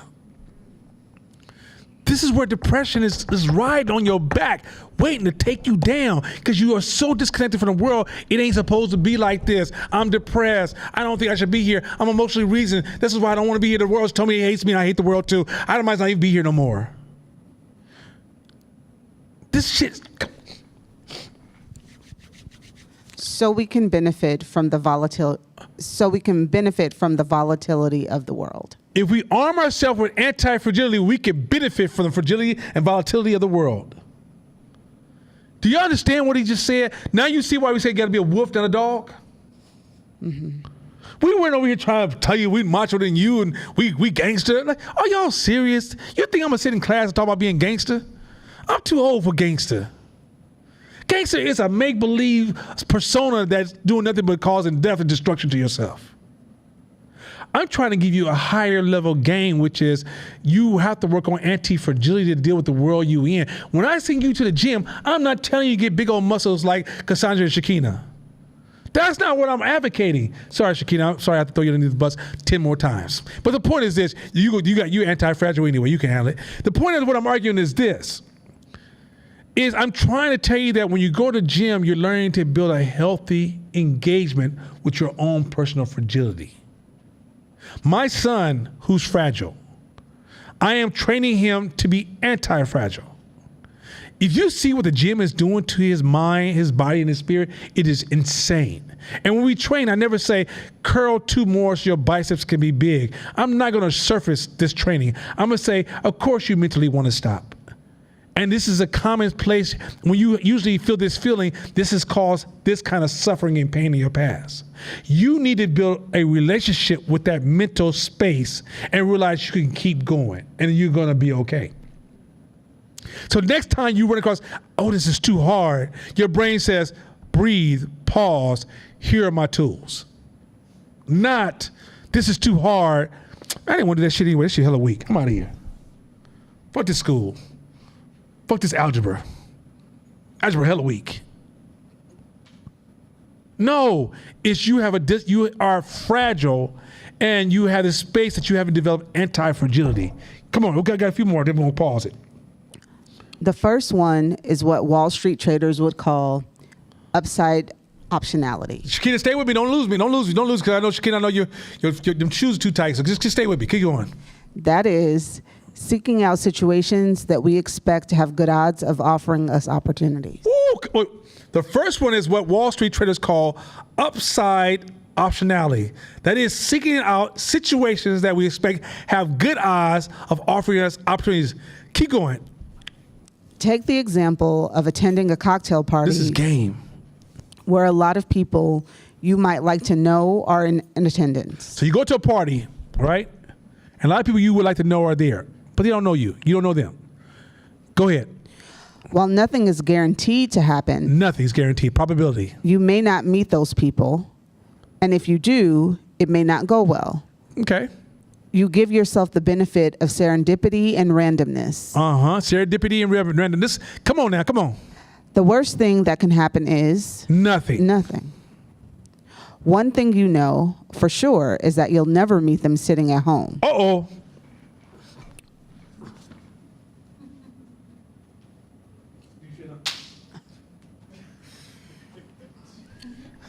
I'll give Josh a high five because Josh, he's a little fragile. Point is this. You'll never know this shit at home. You'll never know this shit just sitting in this class. You'll never know. This is called, read it again, it's the one upside optionality. I tell this story all the time. We were short $500. This is my first or second year in business. We were short $500 on all the bills we had to cover at the end of the month. I told Mashama, don't worry. I'm going to a party this weekend. I find $500. Did I know it was going to $500? No. Did I know it was going to give me $500? No. But it was called upside optionality. If I go in this room, I'm sure I probably will meet somebody of value. When I decide if I want to increase sales, I go where the people are. And I let upside optionality take its course. Meaning that you don't control the outcome, but by you being in smart spaces, you create smart possibilities. When you hang out with a lot of loser people, you also have downside optionality. I promise you on everything I know. So the people where you go hang out matters to the outcome of your life and is not necessarily a controlled path. Serendipity, baby. Keep going. One thing you know for sure is that you'll never meet them sitting at home. By going to the party, you improve your odds of encountering opportunity. Okay, we almost, come on, let's do it. Come on, let's do this. Come on. The second thing we can do is to learn how to fail properly. So I know y'all like failing, but this is all probability. This is one subject I'm talking, which is probability thinking. I promise you, this is at the core. If you watch me, I can guarantee you I'm not lying to you. If you watch me, this is at the core. This is one of my most core principles and models I hold on to the way I move through this world. Hit this shit.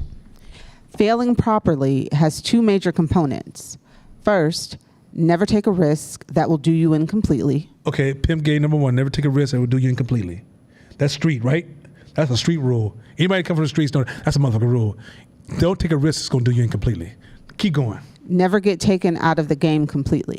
This is wait a minute. This ain't hip hop class, but you understand what I'm saying. Never take it out of the game completely. Keep going. Second, develop the personal resilience to learn from your failures and start again. So if you ever take a hit, you have to build the resilience to learn from your failures and start again. Keep going. With these two rules, you can only fail temporarily. That's the key word. You can only fail temporarily. You don't fail temporarily if you're making moves that can take you out the game. See, your risk is control. It's not just risk. It's not just failure. You think about I'm not going to take all my money and put it on one stock. They could take me out the game. But I will make smart moves and take certain risks, but I'm also calculating, can I handle that loss? Don't do the crime if you can't do the time. Y'all don't remember, that's just old school. Anyway, keep going. No one likes to fail. It hurts, but failure carries with it one huge anti-fragile gift. Can we turn the word anti-fragile to wolf gift? One huge wolf gift. There you go. Learning. Those who are not afraid to fail properly have a huge advantage over the rest. So wait a minute. Did you just say, when you read those words that were black and white, that if you're not scared to fail, it gives you an advantage over other people? Ain't that a street rule? Keep going. What they learn makes them less vulnerable to the volatility of the world. So what the player on the streets or the drug dealer on the streets learn makes him less vulnerable to the volatility of the world. Keep going. They benefit from it in true wolf fashion. Come on. Let's say you'd like to start a successful business. Okay, now listen, people. This is put it on the ground where the chickens can get at it. It is on the ground where the chickens can get at it. So at this point, you can't say, I can't reach this. Let's go. But you have no business experience. So you want to start a business. I ain't got no business experience. Now, some of y'all say amen. All right, let's do it. Do you attend business school or start a business that might fail? Business school has its benefits, but business itself, the rough, jagged, real-world experience of it, teaches through rapid feedback loops of success and failure. In other words, trial and error carries the precious commodity of information. That's some bullshit, huh? Keep going, come on. The anti-fragile mindset is a unique one. The wolf mindset is a unique, when I said this class is not for the dogs. I don't have no problem with the dogs because a lot of dogs are my customers. But I'm teaching you guys to be wolves in this class. And if you can't be a wolf, this is the wrong class for you. No, you curse too much. Get your dog ass out of my class. This is wolf time. All right, this is a whole different level of thinking. This is why this shit is so powerful that once you guys understand the depth of the stuff we've been saying in this class, I'm trying to unravel that formula. Court told you the first 6 minutes of class, yo, if y'all don't get this shit, I'm telling you right now, the second half is gonna be kind of weird for you. I don't know what to tell you. And Court could teach the first part of his class for a whole year without a break. And still won't have enough time. But he gave this foundation of saying, hey, you gotta be strong to be in this game. This game ain't for the softies. Because you can be soft and reach a certain point or achieve certain goals in this game. But to sustain yourself in this game, it's a different type of mindset that skews the way you make decisions and deal with the world of probability, which is there is no guarantees. This is why when I seen entrepreneurs who failed during COVID blame people, I lost respect for their whole, I don't want to hear nothing else to say now. I'm done with you. I mean, I want to hear how they feel and I want to hear it, but I would not see them as an advisor in business because you blame the outside world in which you're supposed to have a different relationship with. And if you fall, you're supposed, look, when Brown Sugar Kitchen went to Broadway, she made a risk that took her out the game.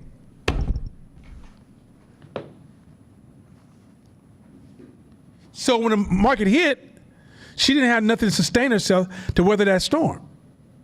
She didn't even have a methodology, or she didn't design a structure that could allow she can bend that structure and work on maybe providing meals to people at home that could run by and pick them up through. She had nothing in place for that.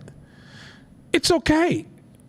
But if she wants to be doper, she would learn from that mistake, get back in the game, and that would make her stronger.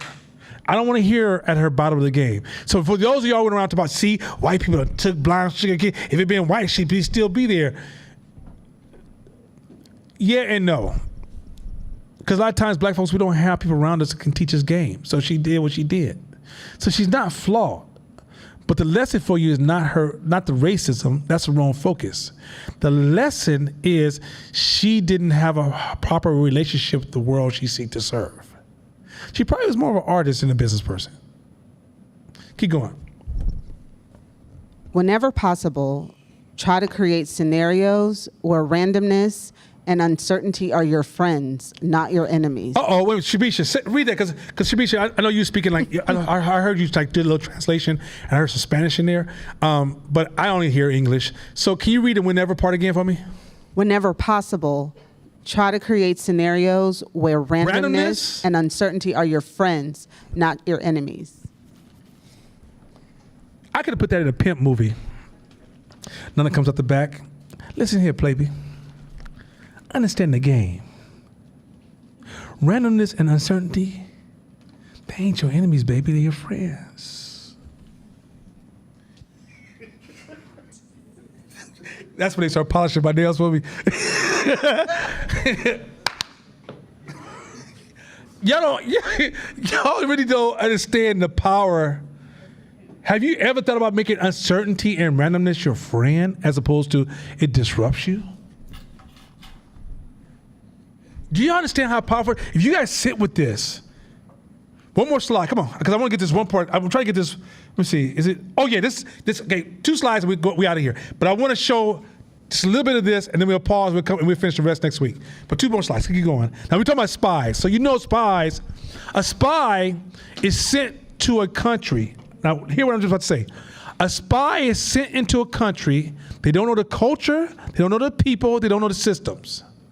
They have to go in, build a relationship with the right people, hire people in a system they can pay that will betray their government to give them information to give back. If a spy is caught, you don't go to jail, they kill you.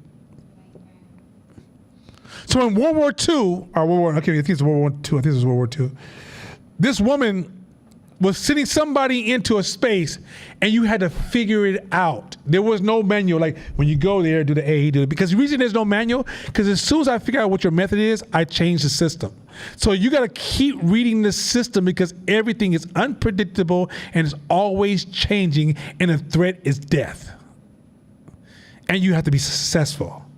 And you got to get other people to enroll that never met you a day of their life to sell their own government out and put their life on the line in their own country.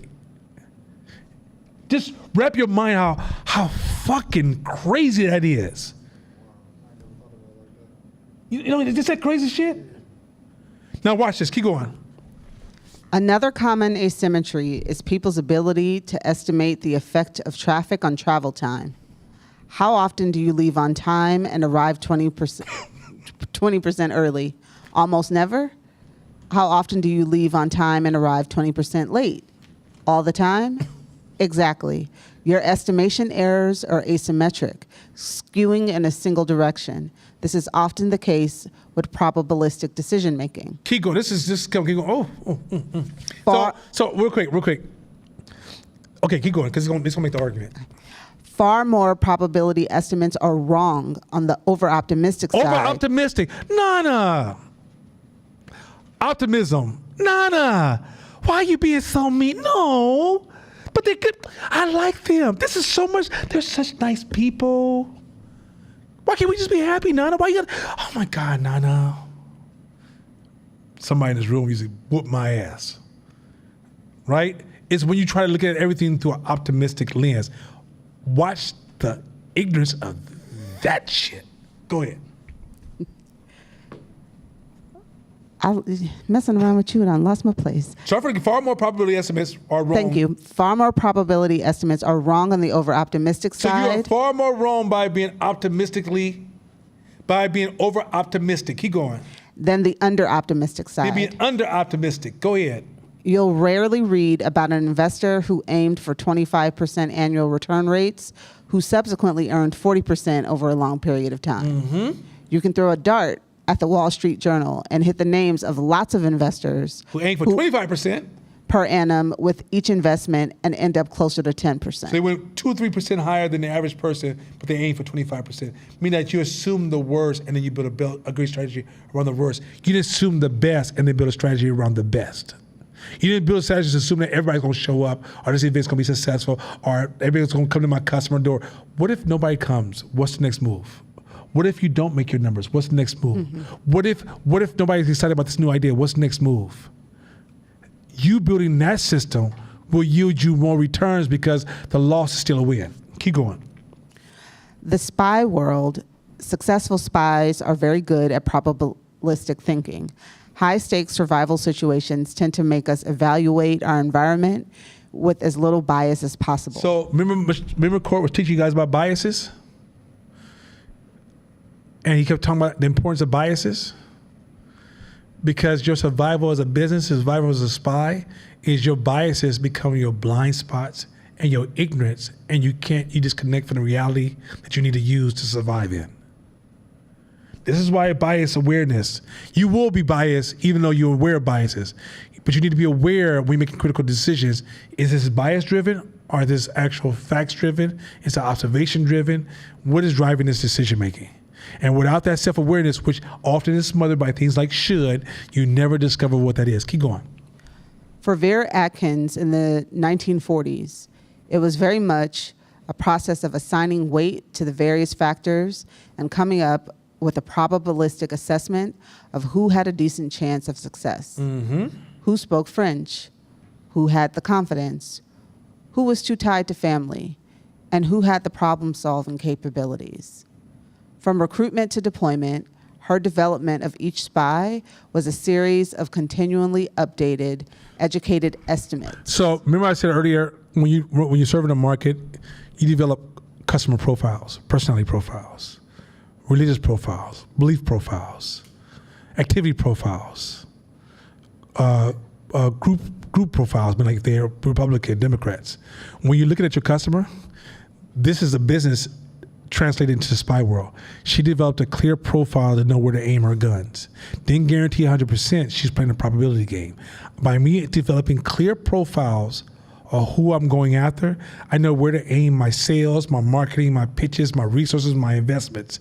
I mean, I can get the highest return back on my investments.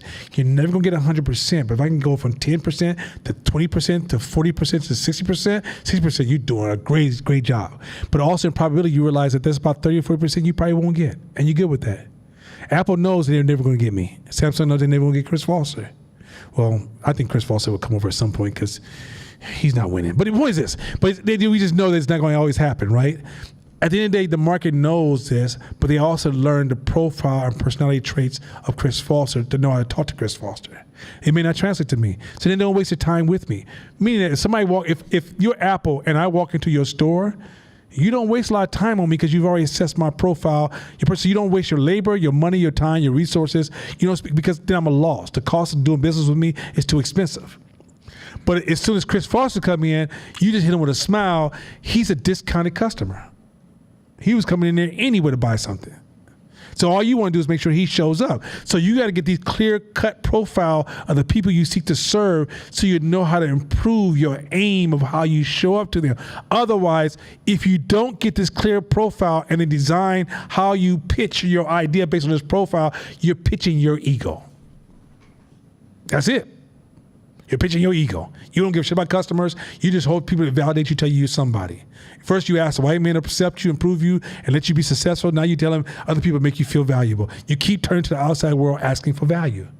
When really, if you want to become more valuable, what's my famous phrase? Do valuable shit. Let's finish this sentence. Come on. Choosing a target is another exercise in probabilistic thinking. So choosing your market is a form of probabilistic thinking. Ain't that cold? Choosing who you want to go after out there is based on Kaja. Ain't that cold? It's probabilistic thinking. It's not. I feel like I like Shabisha because I'm gonna talk to Shabisha. But I don't know if I like Kaja, so I'm gonna talk to Shabisha. That's how some of y'all choose your market. Or Shabisha chose me, so I chose her. Kaja didn't choose me, so I ain't choosing her. No. Probabilistic thinking. I promise you, this shit is so heavy. Mm-hmm. This is how I move. This is how you got to move. You can estimate every move you make and what is the chances of success based upon probabilistic thinking. Because you're never going to be 100% right, but you just want to increase your odds. And when you learn and take a class, you're not taking a class to get right. You're taking a class just to increase your odds. Increase your odds. Increase your odds. That's all you playing is the odd game. This is what life is all about. You're playing the odd game because life is unpredictable and it's random. You're never playing the guarantee. Don't choose your next partner based upon a guarantee. You about to be single for hella long, young men and young women. You'll be single so motherfucking long, you going to be single as a motherfucker. Because you ain't going to never find a perfect motherfucker because you keep changing. My glasses got dirty talking shit. But you keep changing. You're really playing the probabilistic game, which is what gives me the best options to have the most happiness with this person, and they ain't going to be perfect. Stop looking for a perfect motherfucker because you ain't perfect motherfucker. Finish this. You need to evaluate the reliability of the information you have and the networks you have set up. So when you develop a system for evaluating who's your future customer and how you should read your future customer, you need to always evaluate that system that you use to evaluate who's your future customer. Never assume because you created a system and it sounded so good and Nana helped you create the system, it's a perfect system. Nana can't give you a perfect system because I ain't got your goddamn customer. You are the only person that can create a perfect system to evaluate your customer. Ain't this some cold shit? And you guys are constantly evaluated. Once you start thinking you got the juice and you know everything, you're on the path of ignorance. You don't know shit. I don't know shit. That's why I'm always changing so fast. Because when I learn new shit, I get rid of the old shit. I never let the old shit stop the new shit from growing. Kiko, go ahead. Intelligence is not evidence. Wait. Can you say that with some energy? Because Josh over there probably cleaning his nails. Josh is, he's real sensitive about his nails. So it's told you he's binary in his nails. Anyway, put it this. So intelligence is not binary. No, evidence. Just kidding. Sorry, Josh. Intelligence. This is why smart motherfuckers never make money. My play brother is one of the smartest people. He's sat here right now. He will use words that would make my computer heat up. He can't make no money. He can't make no money. I had to tell my own team, y'all get a little bit too smart. I'm not, did I for him in the meeting one day say, turn it down. You're disconnected from customers. Because intelligence is not evidence. You can become so smart you no longer connect to the customer you seek to serve. Court been saying that shit for forever. Court has said that shit so many times, y'all, I don't know, y'all caught it. Court exemplifies his ability to read people, see people, talk to people, and value people. Some of y'all exemplify your relationship to a fucking book. Corny. That corny ass engagement with life is a disconnect from life. It's no different than texting everybody for a living. It's no different than texting everybody for a living. Intelligence is not evidence. There is no chain of command or guarantee of authenticity.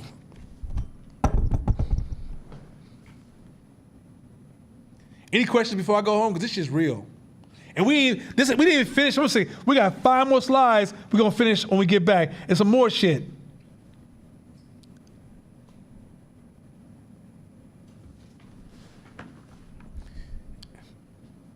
Shabisha, are you high? You just like I feel like I'm trying to see if I have a question. okay. I Okay. think I'm- I looked at Shabisha. She was there. Oh, God damn, that's some good shit. You need to share. Quit playing. I'm just like, I don't get high, y'all. I ain't got high since 7th grade. He gonna say he don't get high, not Shabisha don't get high. the hell? But I think Chris Foster might be a little high. You think that iPhone tight, and he be like them Lakers. I'm still trying to do a drug test on that man. I don't know how you get like the Lakers.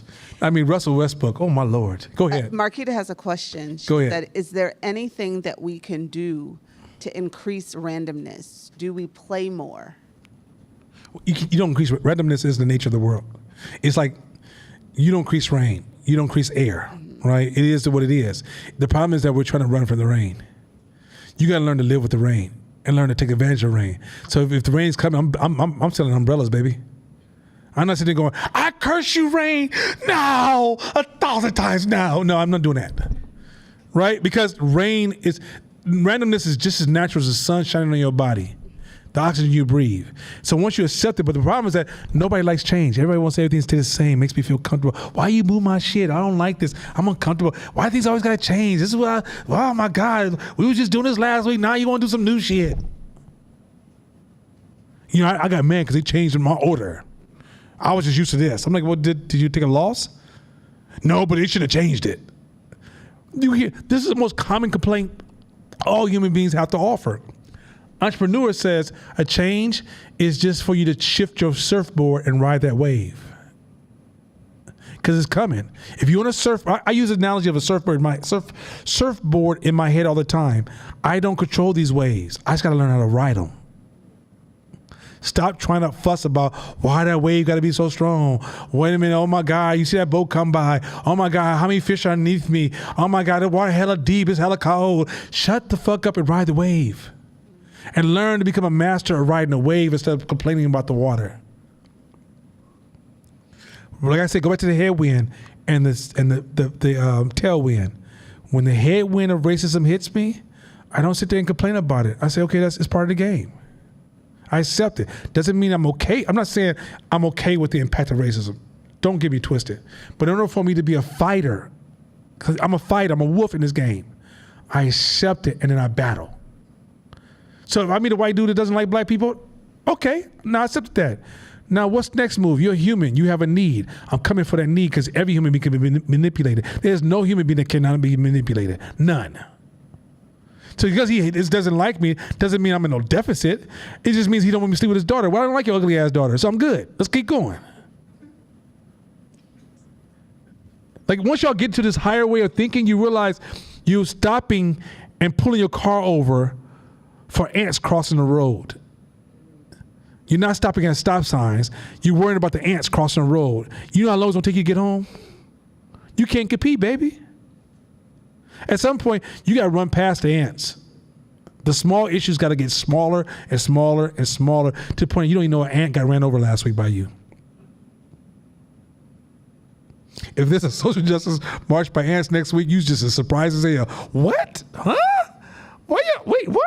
I didn't even see that coming. Because you're not at that level of thought. And so there's probability, because most people are arguing certainty. White people, why did you help us have a space of certainty? Because guess what? That's not how the world really works. They don't even have a place of certainty, if you want to be honest about it. Nobody does.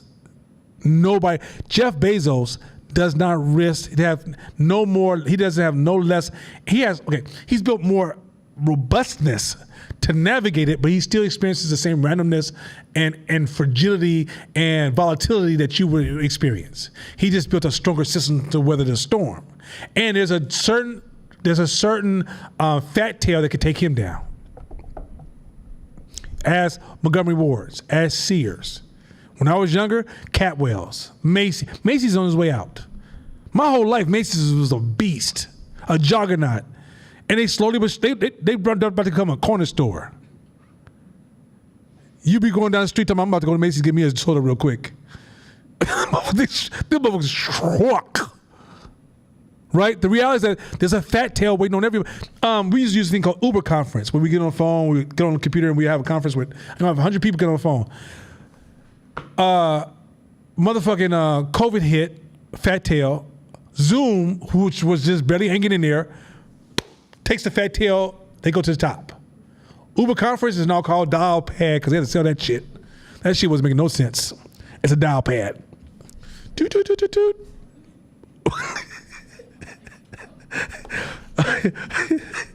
Nana said, hey, Dre, Nana said, will you go call her back? Nana, he said he'll call you back in a few minutes. $15 a week. It shit shrunk because that's fat tails can take anybody down, right? And some of you guys are running around here like, oh, I'm a black company, I should be here. I've been doing this for a long time. I'm doing all these positive things for the black community. I'm a good person. I should stay in business. That ain't got nothing to do with what I just taught tonight. You see the principles? You see the confusion? You see the distortion? Is this shit cold or what? All that good moral arguments you guys are making ain't got nothing to do with will you be here 5 or 10 years from now. But what does have something to do with your success, your ability, your stability. If you know that most entrepreneurs fail, what's your failure plan? Ooh. Okay, that's respect to E40. you get where I'm going with this? Can you make money off the failure plan? Can you make the failure plan a win? Why do you think some people build a company up and sell it right away because they realize I'm gonna fail anyway? At some point, I don't want to spend my next 30 years weathering this storm. You want my company for $1 billion? Yep, you won, baby. I'm out. Now, why you said that company was such a beautiful company, artist? It was so amazing. What you did was beautiful. And now Amazon took over Whole Foods and took away some of the art. What? I'm in business, dog. I talk to health shit because, we had to relate. But I'm selling products, baby. You get the game now? Now you see why Whole Foods is like, Amazon? How much? Out of here. And then you're like, oh, it's weak now. I bet you Amazon become closer to McDonald's and make more money. Watch my word. They don't give a shit about all that Whole Food shit you was talking about, like the organic apples, they were so red then. They don't give a we got apples, dog. But we also got this touch where you can come get your packages. And we also have this, and we have that. You're like, oh shit, Amazon's a juggernaut now. Yeah, y'all thought we was about this Whole Food shit. We do business. I don't give a shit about that arty shit y'all be talking at it. All that foo-foo, organic, non-GMO, whatever the shit y'all Atkins diet shits. You understand business? Amazon's playing a different game than us. And then that's why you won't see any black Amazons until we let go of the art shit. Do the business shit. With that being said, oh, go ahead, Kaj. Okay, go. Kaj, your afro's so tight, I'm gonna stop every time you say wait. Afro, hey, by the way, is that girl hair tight as fuck as what? Like, okay, I'm an ex-photographer, and a lot of beautiful people lose their hair. A lot of people get their hair damaged because they didn't know any better. When you see hair that motherfucking beautiful, you gotta stop and be like, props. So go ahead. Thanks, Nana. I appreciate that. Cassandra asked me to just make a quick update about the Hope Mixer for the people who already RSVP. Apparently, she got far more RSVPs than she was Almost 50 anticipating. people already RSVP'd. But it's at her house. So there's a question mark over how much capacity she has. So right now the RSVP is turned off. It may very well come back on if you did not get to RSVP, so stay tuned. But it could be expanded to a bigger location so that she can accommodate more people. So stay Yeah. tuned. So I talked to her. I told her that depending on how many people say they want to engage, I'll personally going to invest in the expansion of it. But we were surprised. We even had people out of town wish they could be there. And we got a lot of dope people out of town that some amazing folks who are doing some amazing stuff. Shout out to my I think he's younger than me, my younger brother Max. Anyway.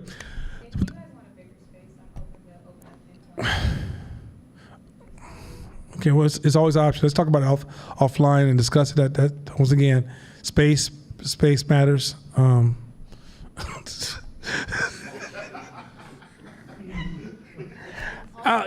Yeah, I just hey, look here, social justice, they can't do shit to me. Whatever, I don't give a shit. Anyway, with that being said, look, y'all have a great night. Hopefully, I gave you all some headaches, something to really ponder on.